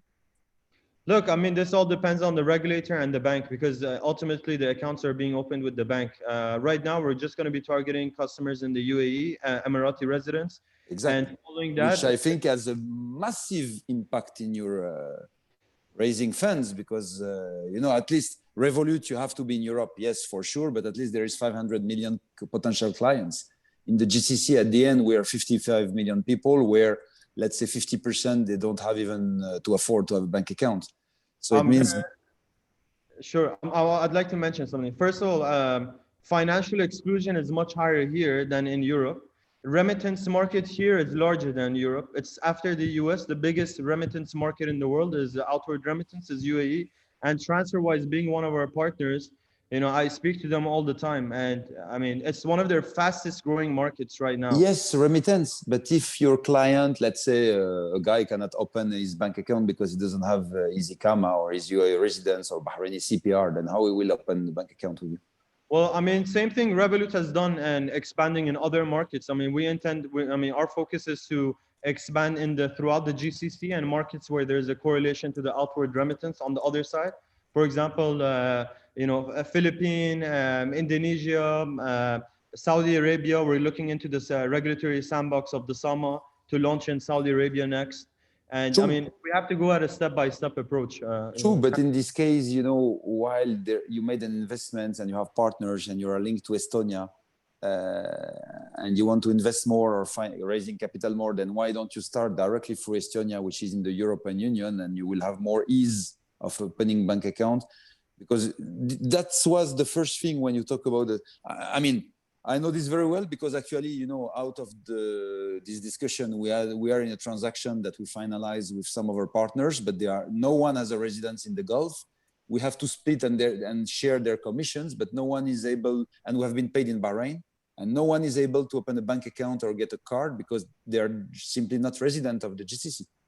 And I know there it's a strong mandatory that to open a bank account or get a credit card, you must be a resident, which means you must lease an apartment, you must go through the working resident visa and everything. So why you want to focus, my question is for an investor, why you want to focus and to start in a limited number of clients area with high regulations while you are already 1 foot in an area where you will have maybe less or equal regulation, but you have a market of 500 million people already, with higher power purchase and revenues. I mean, it's a good question. I mean, first of all, if we were to launch out of Estonia as an Estonian company that's regulated over there, we can't issue cards over here. Second is you're not allowed to launch over here. I mean, otherwise Revolut would have done this long time ago.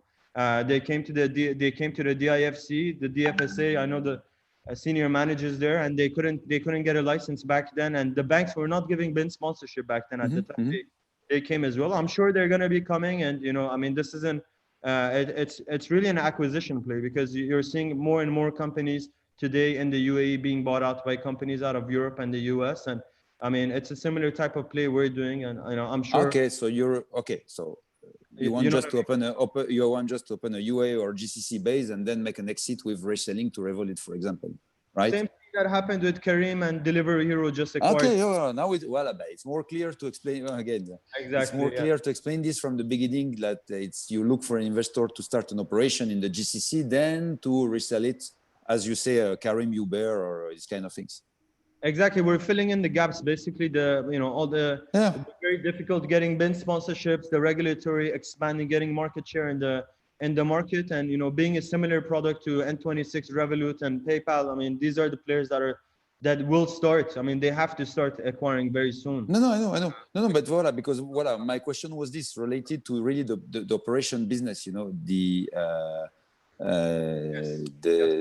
client base, that I know that without most of the UAE or GCC residents, if they have a regular normal expat contracts, or even small people working, if they are legal, they definitely have a bank account or a card already. All these debit card, most of the bank, they give debit card, and the one who cannot afford to open a bank account are the one who are without papers. And people outside from the GCC, if an American guy, even if you do, as you say, the best advertising in all Dubai, which is highly frequented by tourists from Russia, from US, whatever, the Russian guy which is in Dubai, he cannot open a bank account with you or a card with you because he doesn't have a residence. That's right, but that's a question goes to the regulator, and in the initial 6 months they only want us to target residents. But some countries, they allow you to onboard customers outside. Some of them they don't, depends on the bank and the regulator. In GCC, frankly speaking, I'm there for 20 years. I heard since 20 years, next year, no problem, it will be open. Up to now, I don't know, but I'm very familiar with Bahrain and Saudi Arabia. There is no way to open just a simple remittance bank account without even now it went more tough. Western Union, for example, they don't allow anyone to send or receive a Western Union if you don't have a residence. So, gentlemen, I'm going to have to pause you both here, and to take it offline separately. Definitely very interested to speak to you later, Alexander. Yes, please, definitely, because if it's an exit, then to sell to a big one, it's very okay. Thank you very much. Thank you. Thank you, Alexander. Thank you, Amir from Jingle Pay, and happy that you have 2 private Zooms already booked for after the event is done, after the conference is done. Okay. Well done. Well done. Thank you. All right, and without much ado, because we are running slightly short on time, so I'm going to rush to just tag it. Mark is here. Hello, Mark. We're moving to the... Good morning. How are you? Morning. Very well, thank you. Thank you for joining us. All right, so you can go ahead and share your screen at the bottom, and then, voila, we'll start. So we're moving to the San Francisco Bay in US with Just Tag It. Okay, good morning, everybody. Well, it's morning my time. It's 7 a.m. Thank you so much for your time. So all of you have heard the old adage in the real estate world, they're not making any more land, so buy real estate. Well, your sheik in Dubai proved them wrong with Palm Islands. And then in 1993, Tim Berners-Lee proved everybody wrong in the digital world by creating the World Wide Web and effectively creating new digital real estate that, as we all understand, over the last 27 years has blossomed into a global economy of extraordinary strength and magnitude and brilliance and creativity. So here we are 27 years after the internet revolution started, and I'm here to tell you that Just Tag It is about to start the next wave of the domain name gold rush. We are actually creating new internet real estate, except instead of using domain names, we're using hashtags. And I'll explain this to you. So our company purpose is to create new internet real estate by enabling anyone to do three primary things. One, own a hashtag like a domain name. Two, customize or personalize a hashtag the same way that you would a website. And three, track hashtags ubiquitously across every corner of the internet and cyberspace, the same way that Google Analytics does and the same way other tracking and analytics programs do. I'm going to share with you a video for just a moment from a gentleman named Professor Puppet, who's an expert on social media, and he will give you a very, very roundabout overview of what Just Tag It does and how we do it. So introducing Professor Puppet. What if the hashtag was reimagined and you actually had real functionality with real-time insight into your audience, your fans, and your users? Welcome to Just Tag It, the world's first dynamic hashtag domain that you can register like a domain name, give it services like a website, and track it universally across the web on all social channels, blog posts, website content, video headlines, even in emails and text messages.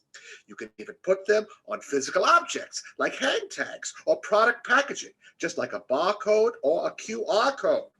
Dynamic hashtag domains function as a hyperlink that can be linked to your website or a landing page for a marketing campaign or special uses such as a media gallery, an audience survey, an interactive map maybe, an e-store, whatever you want. Finally, real functionality that brands and influencers can use to connect more deeply with your audience. Join the hashtag revolution. Just tag it. Tag your world. Wonderful. Thank you very much for indulging me for this funny piece. Let me share with you what the problems are that we're solving. Hashtags have no, we've all used hashtags. We all understand what they are. We all use them in social media in various forms. But fundamentally, hashtags have no relationship across any platform. A hashtag that you use in Twitter or a hashtag that you use in TikTok or in Instagram or Facebook can be used in other social channels, but functionally there's no relationship between them.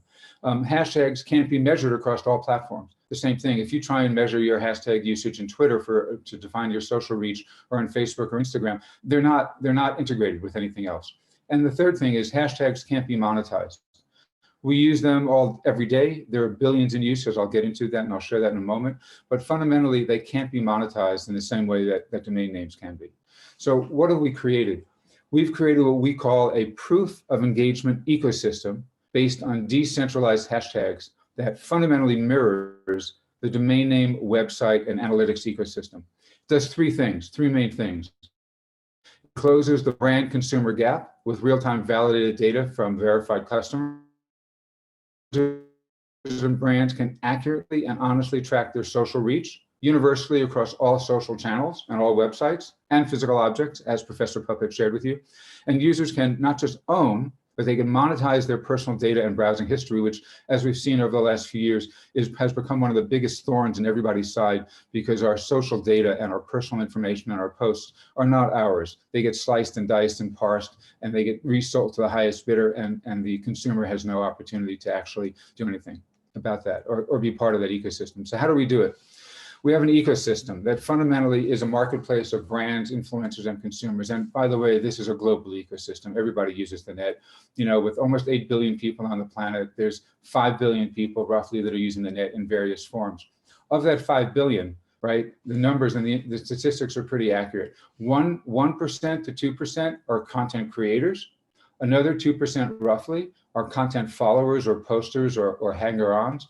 And basically the remaining 97% are fundamentally followers. They take advantage of what everybody else has done and is leading. So you can see on this ecosystem, number one, it's proprietary patented technology, and number two, we're getting ready to launch literally in about 2 weeks. So there are three fundamental components. The top component is Just Tag It, the brown triangle. The lower left component are brands, and the right triangle, the kind of golden triangle, are are human beings, right? And we do this in a relationship. All this looks very complicated, but it's actually quite simple. And at the top of it, you'll see something called Tag Authority, which is the AI version of ICANN. So I'm going to move fast right now. So 5 core features of the product set. First one is hashtag domains, just like a domain name. And you can see it as Professor Puppe said, as a hyperlink that you can use anywhere on any kind of object, physical object, t-shirts, billboards, product packaging, hang tags, graffiti.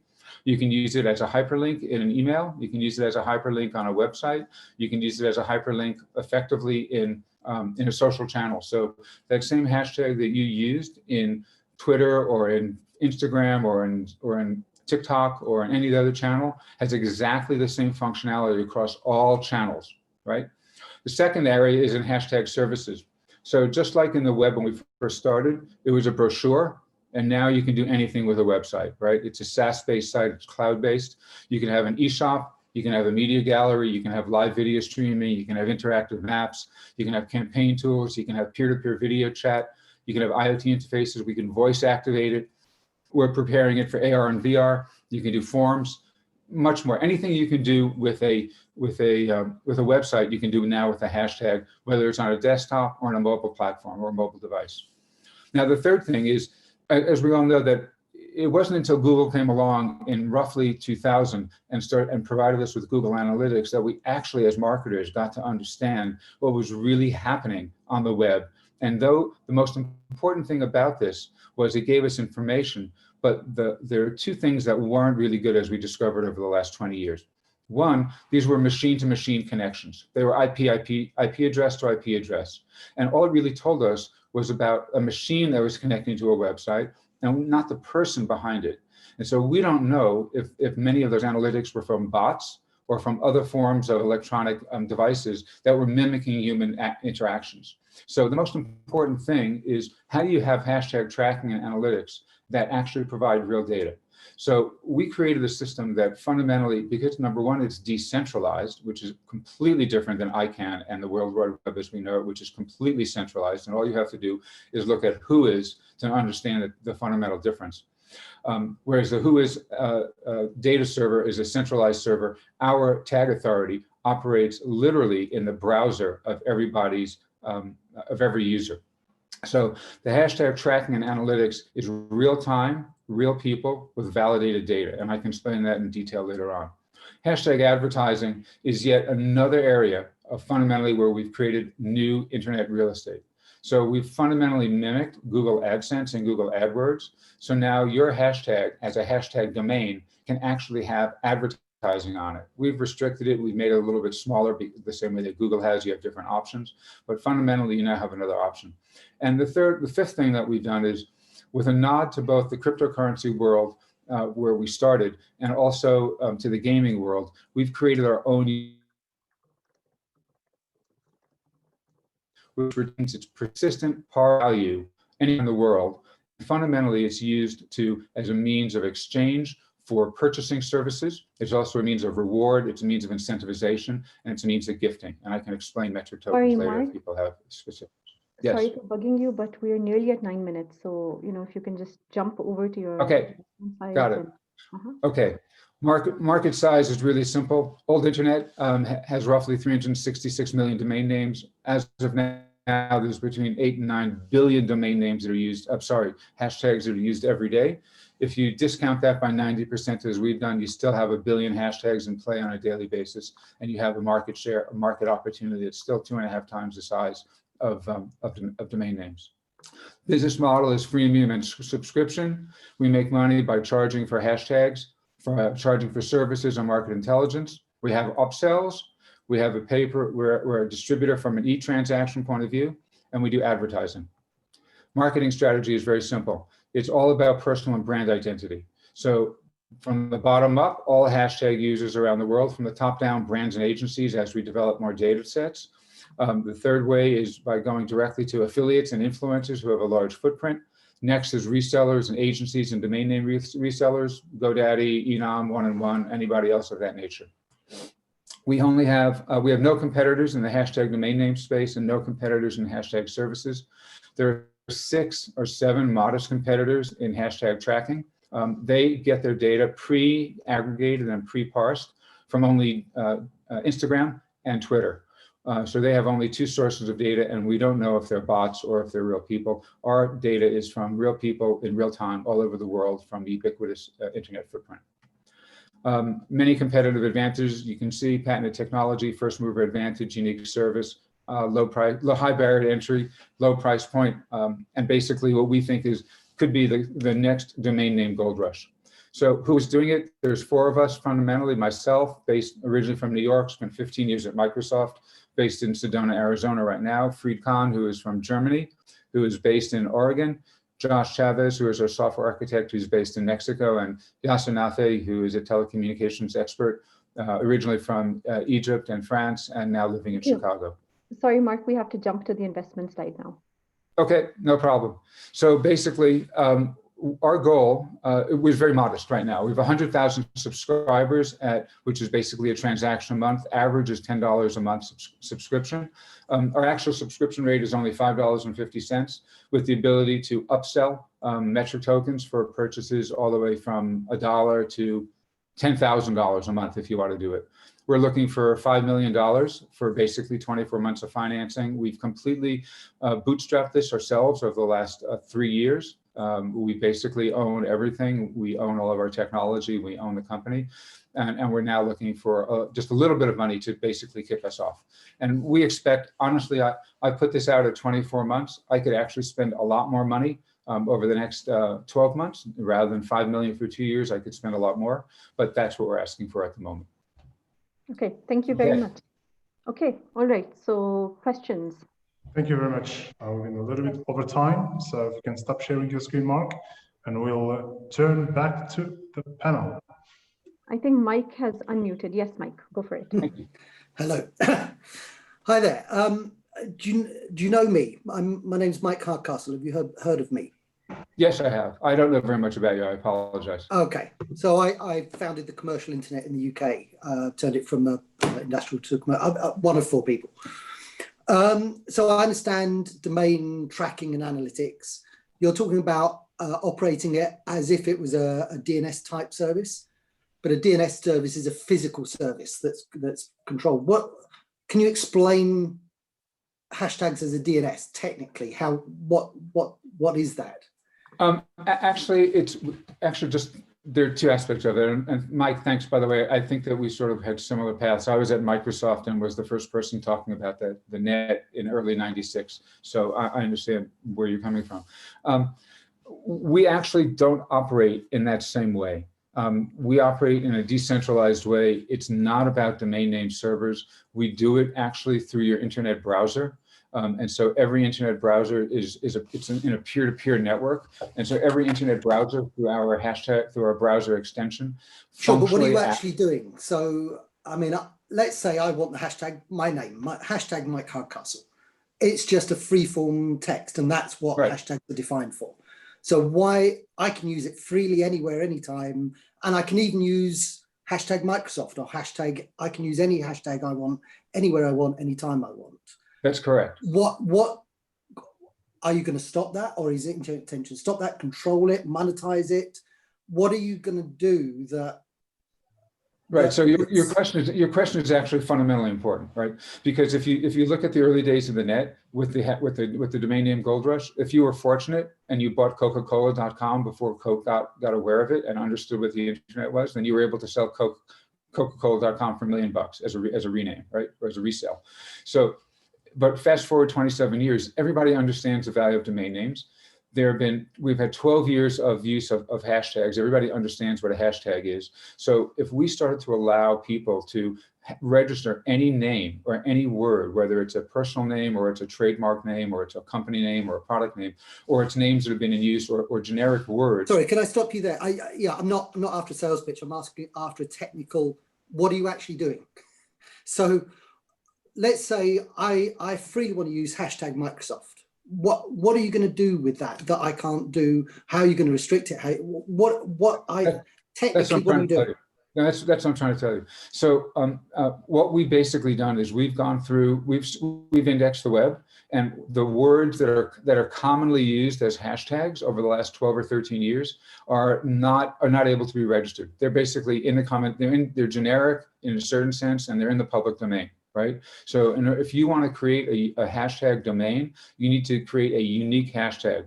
Like Mike, your name would be, Mike Hardcastle #1. The same way that if you missed having your name on as a domain name or on, no, I get that. Right? But what are you actually doing? So, yeah, I don't need that. What are you actually doing? What's the technology? The underlying technology gives us the ability to tag objects. No, what is the underlying? No, not what it's doing. What is the technology? No, I understand what it's doing. What is the technology? What are you doing? What is the technology? The technology is our patented technology that basically enables us to map relationships between objects and virtual objects and how can I say this?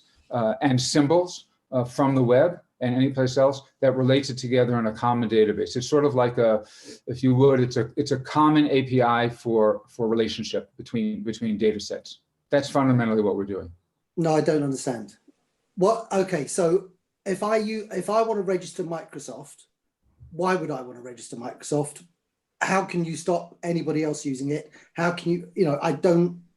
Well, first of all, it's a free-form system. Right. First of all, Microsoft is a trademark name that's owned by a public company, right? So you're not allowed. We would not allow you to register that. Our system would identify. I don't need to. I can use it anytime I want. I can use hashtag Microsoft anywhere and anytime I want. That's completely correct. But you cannot register it. You cannot register it and put a hyperlink around it. I don't need to register it. My point is, I don't need to register it. You don't. That's correct. You don't need to register it, and anybody can continue to use Microsoft, whether you're Microsoft or anybody else. But if you want to have the functionality that Just Tag It offers, then you would need to register it. What's the functionality? You get to put a redirect name to it, right? So if you put Microsoft.com as a redirect for your Microsoft hashtag and you use it across all, or let's say it's something different. Okay, so you're talking about a browser plugin where when you type hashtag Microsoft in a browser, it actually takes you to Microsoft.com. If that's where Microsoft has redirected it, yes. Or whatever the choice of who owns that hashtag. Correct. Okay, right, I get it. So it's a browser plugin, effectively. Effectively. What browsers are you going to run on? All of them? Right now, we're in Chrome. We will be launching Safari within the next month, Firefox, Opera, Edge, Internet Explorer. We probably won't do Brave. Okay, and these are optional plugins. These won't be shipped by default. These are plugins that people have to choose to download and install. That's correct. Okay, right, I understand. Thank you very much. Okay, you've answered your question. All right, so we're going to quickly shift over to Alexandre if you have a question. Do you have a question? No? Okay, awesome. Thank you very much, Mark. Great. Thank you, everybody. Thanks. Okay. You're muted, by the way, Munir. So last but not least, thank you, Mark. Last but not least, we have Rafael Tiberio from Deliver AI. Thank you so much for being so patient, Rafael. Hi. No, it was very, very interesting. I'll try to be, not really painful for all the people that have been listening to all the pitches the whole day long. So I'll try to make it not very long and not full of too many slides. Can you please, guys, allow me to share my presentation? Yeah. We can already do, so you just have to share the screen like everyone else does. Okay, wonderful. Let me do it. Okay, wonderful.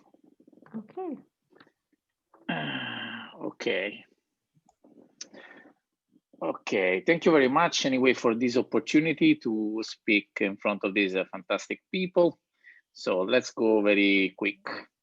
Okay, first of all, before we start, I'd like to present myself. So who I am the CEO of Deliver AI.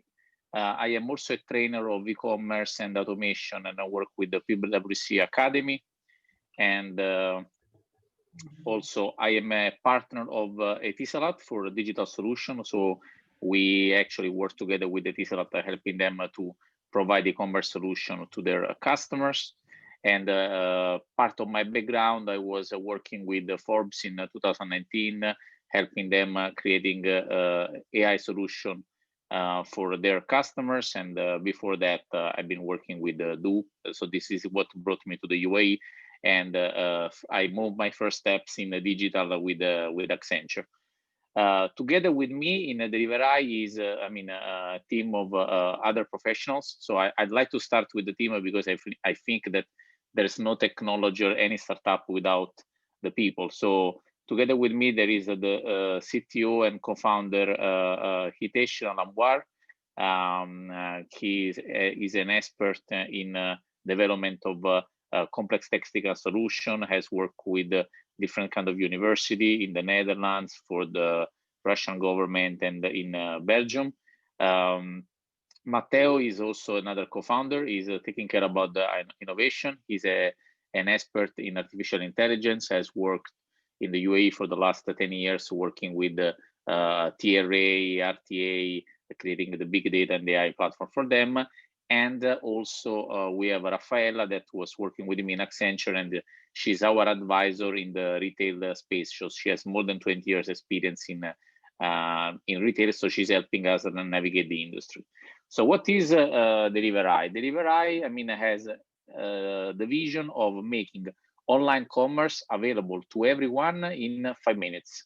So in this way, the business can grow and focus on what they do the best, that is building and selling their product. We realize that many companies, they have ambition to sell their product, but still nowadays in 2020 is still very difficult to operate and manage a website. And sometimes even doing the first step of investing $2,000-$3,000 to open a WooCommerce or a Shopify store is still a problem from many entrepreneurs.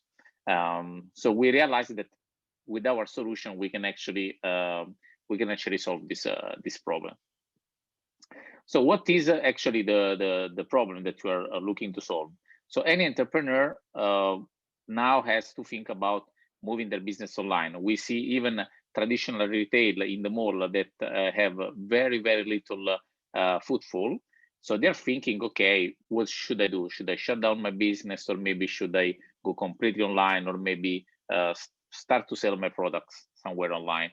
So when they have this option, basically they mostly have two main choices to be made. Number one is they would sell on a marketplace. So they would go on Amazon and they create a shop in Amazon. So in this way, what they are doing, they are not really growing their customer base, but they are renting customers from other companies, basically. So when you buy on Amazon, you are a customer on Amazon. You are not really a customer of that particular brand. Or the second option is to get their own e-commerce. In some cases, as a retailer, you don't really want to be in the same space where there is other competition, especially on Amazon. You go there for price comparison as a consumer. So when you want to create your own e-commerce, you have as a possibility the use of technology like WordPress and Shopify, which can prove to be very costly and very difficult to manage. Or you can go for a simpler package solution, and there are a few of them available. So easy to use, self-service, low cost, but also many of them, but they don't really provide such a great customer experience. We basically realized that we would like with the Delivery to be in this space of package solution, but providing an experience that is better than what is currently available in this market. So how the Delivery solution works? We have a customer, okay, that can access to, can dialogue with the brand in different way, through the classic corporate website, through a social media account. In some cases, this brand, they would have an app, or they have a QR code. If, for example, they're in the food and beverage industry, they do use now a lot of QR codes. So through all this variety of channel, a customer can open a digital menu that is connected with them, can browse the different products, pay by credit card, and place an order. This order is then managed, by the business. So it creates an order that is managed inside the dashboard, an app that is available in the store. And then the same application also enable the store itself to handle everything, including also the dispatching of the delivery of the product itself to the customer. So basically 360 degrees management in one very simple application. So what is the business opportunity that we are talking about? So the e-commerce business in the UAE, this is figures of August 2020. It stands currently in 2020, is projecting to be 2021 at $7.5 billion, and is growing at a compound annual growth rate of 16.4%. So this business now is currently managed to a variety of different platforms. So some of them are marketplace, like Amazon and Noon.com, but some others, they are instead individual website, different technology. And when we talk about this own e-commerce technology, we can see a market that is extremely fragmented. If we look at the main, yes. Sorry for interrupting you, but we're already at 7 minutes. So I would say just speed up. Okay. Yes. Okay. Fine. So there are a lot of different technologies, and so the market is very fragmented. Shopify, WooCommerce, Magento, etc., etc. And especially in this region, there is not really a market leader. So how the product works? Very simple. Customer has an existing website. We add the pop-up here, or they have Instagram. We add a URL in the bio link, or they have Facebook as well. So we can also attach our menu through Facebook. And from this variety of channel and many more, like Messenger, WhatsApp, etc., they can open this menu. In this menu, you can place an order, and then from this order, this order then is reaching the business, so the operation app where there is a management and the dispatching of the orders, and there is also a dashboard for the manager where you can control and manage the entire store. So how to create? So again, I'm register? sorry, Raf, Yes. we've crossed 8 minutes. Okay, so last 1 minute for the investment ask. Can we jump to that? Okay, yeah, sure. So this slide is just to explain the process of onboarding that happen basically in few minutes. So in this way, we can onboard a lot of the different businesses.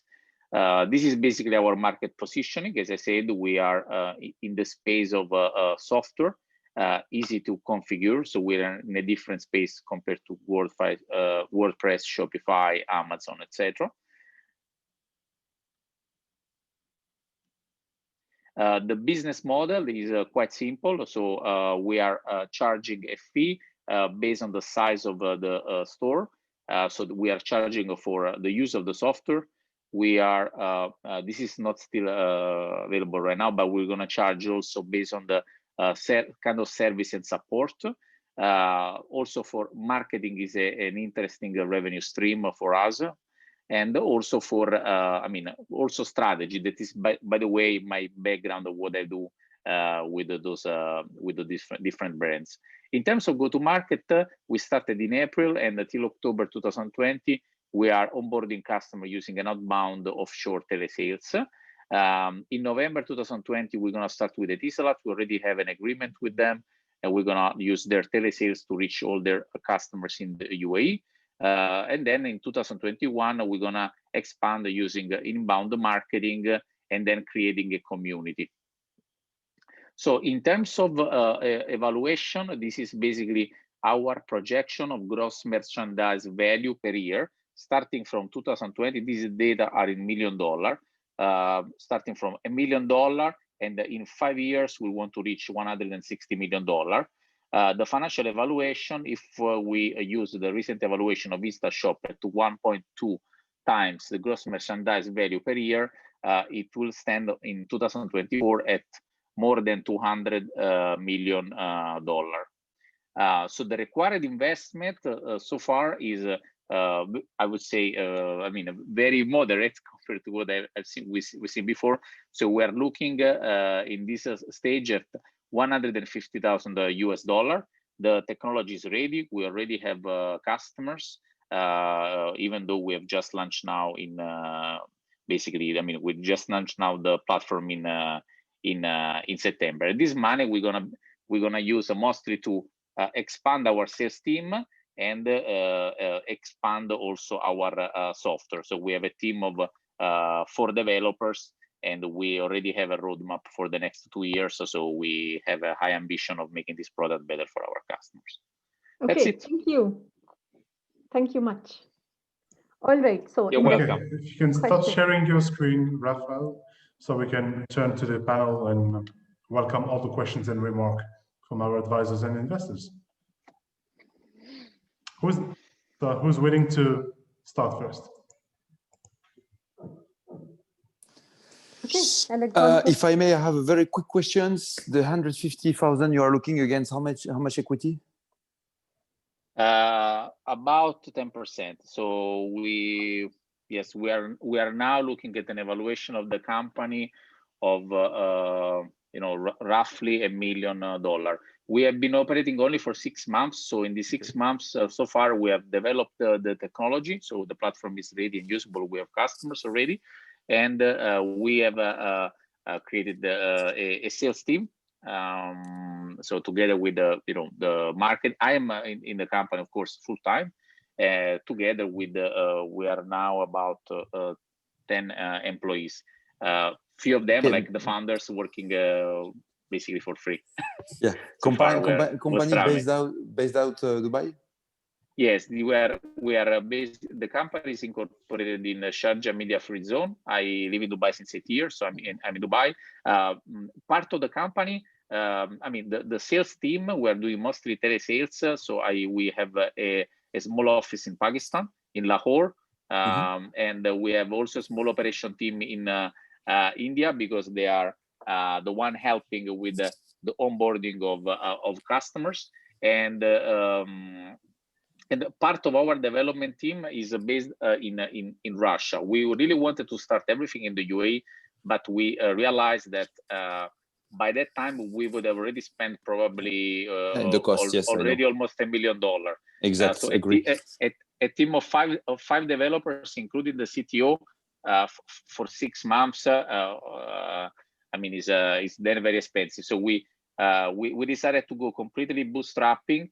And we are now in a phase where we still have cash in the bank account, but definitely we basically need this money to reach at least June, July of next year, where of course we're going to be in the position of having much more customer to then get probably to give away another 5-10% of the shares, but for a much bigger investment. All right. Okay. Anyone else? Samar, do we have anyone else for? I don't see any more questions, but Heike is showing herself. So Heike, no, I think again, I have to say it was very clear explained, and I don't have any further questions. Thank you so much. It was a very interesting presentation. Thank you very much. I'm glad you like it. I think I see Mike a little bit quiet. I think the presentation before made him very tired asking too many questions. So now I saw that he was drinking tea. Hi, Mike. Hi, yes, I'm tired. We exhausted you today, Mike. And thanks. Yeah. You gave it all. We say that hai dato tutto. You gave it all. Yes, I'm exhausted. Okay, wonderful. I mean, Yeah, at least Tina. maybe if you don't have question, it maybe because it was clear. You really understand what is it about. The concept is I believe pretty simple, but still it is incredible how in a country like UAE or in general in the Arab world, many worldwide solutions did not really grow that much. You know, WooCommerce, Shopify, they are not that widespread as they are in traditional English-speaking world like UK or US, etc. So that's why we believe that there is a space and probably the opportunity in the future when those companies would come here in the UAE to maybe be acquired or partner with them. I understand. Great. Thank you, Ran. Thank you, Rafali. Thank you so much. Do we have Saleh Abbas among us, or has he left the session? Saleh. Saleh has left in this chat a useful guide for all the startups to be using on how to control the pitch time and how to control the time. You know, is very important. The time management is extremely important in order to be able to speak from 5 minutes to 7 minutes maximum. And I believe the link that he has shared in the comment section is extremely useful. So all the startups who are still logged until now, it's worthwhile having a look at this URL in order to rehearse and to practice more, to be able to make it exactly on time and to still get the audience attention. So that is it for today, Samar. Yes, that is it for today. So we had 11 startups, all fantastic, very different styles that we saw today, right? So some people started with their ask right from the moment go, like Elliot over here, right? And Elliot, I think, was very swift, spent more time, absolutely, and spent quite a bit of time engaging with the audience. So just, a quick caution. So I think Munir has already mentioned, sometimes when it's very long, you lose the audience's interest. And that's normal, because for human beings to, stay attentive for too long is difficult. And of course, Raphael, we didn't do much. You were the last one. So, what do you expect, right? Right at the end, it's a bit more tricky. But thank you very, very much. Again, I think we saw some storytelling today, by the way, Munir. Exactly. We saw and we some saw it from the two ladies.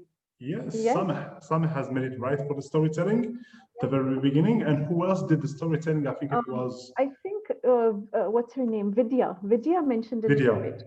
Yeah. Video. So I think that's always interesting, because then you remember it. That, oh, okay, fine. That's the hook. This is why they started, and that helps you connect, helps you have recall with different investors. So because today we saw 11, so I'm sure the investors are going to remember all of them, of course.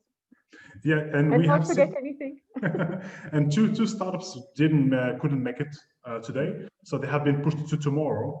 And tomorrow is Wednesday, and this day will be dedicated to prop tech, green tech, and agri-tech. So we have few startups, but we believe we're going to convert tomorrow into more conference with expert and investors, giving like masterclass, speeches. Like speeches about how to improve the way you pitch, how to convince investor on closing your seed round, and so on. So that's going to be very interesting. So thank you very much, all of you, for staying until now. And Mike, we owe you a cup of tea because you've been sitting for almost like 4 hours. So the credit goes to you and all the rest of the investors that we have with us. Dr. Dalal, you've been amazing. Thank you for your patience, for your attention. Thank you, Heike. Beautiful smile. Samar, of course, for supporting us. Khayala. The list goes on and on. And we obviously have with us Saleh, who has recently left. Tahar, who has recently left, will still join us. Yes, I think he has left. And hopefully to see you all tomorrow, same time, 3 p.m. And it will probably last shorter than this session today. This session has gone way too long. Did you just notice this quick note from Michael Askwho? So he's still around. So Michael is still around. For sticking it out as well. I think that's excellent, by the way. So shows a lot of patience to be able to listen through other people's pitches, especially when you're the startup and you don't have. But there's that great learning opportunity, right? So absolutely. And He doesn't leave the office. like all of the startups that we know. All right. So thank you once again. And tomorrow then, less than 24 hours, we'll be back. Exactly. So the recording will be available from tomorrow in Signature Network website. We would really, really appreciate if you can leave us a review on Signature Network based on what you have seen so far. Yesterday and today's sessions. We will be leaving a link in the chat section immediately, which we're going to be sharing with you before closing the session. There we go. So let me share with you the link. And if anyone can write some testimonials, that will be greatly appreciated. So thank you again, all of you, and hopefully see you tomorrow. See you tomorrow. Bye. Bye. Everybody. Bye, everybody. Bye, everyone. Bye. Bye. Yeah. How's that? Is that okay? All Perfect. okay? Yeah.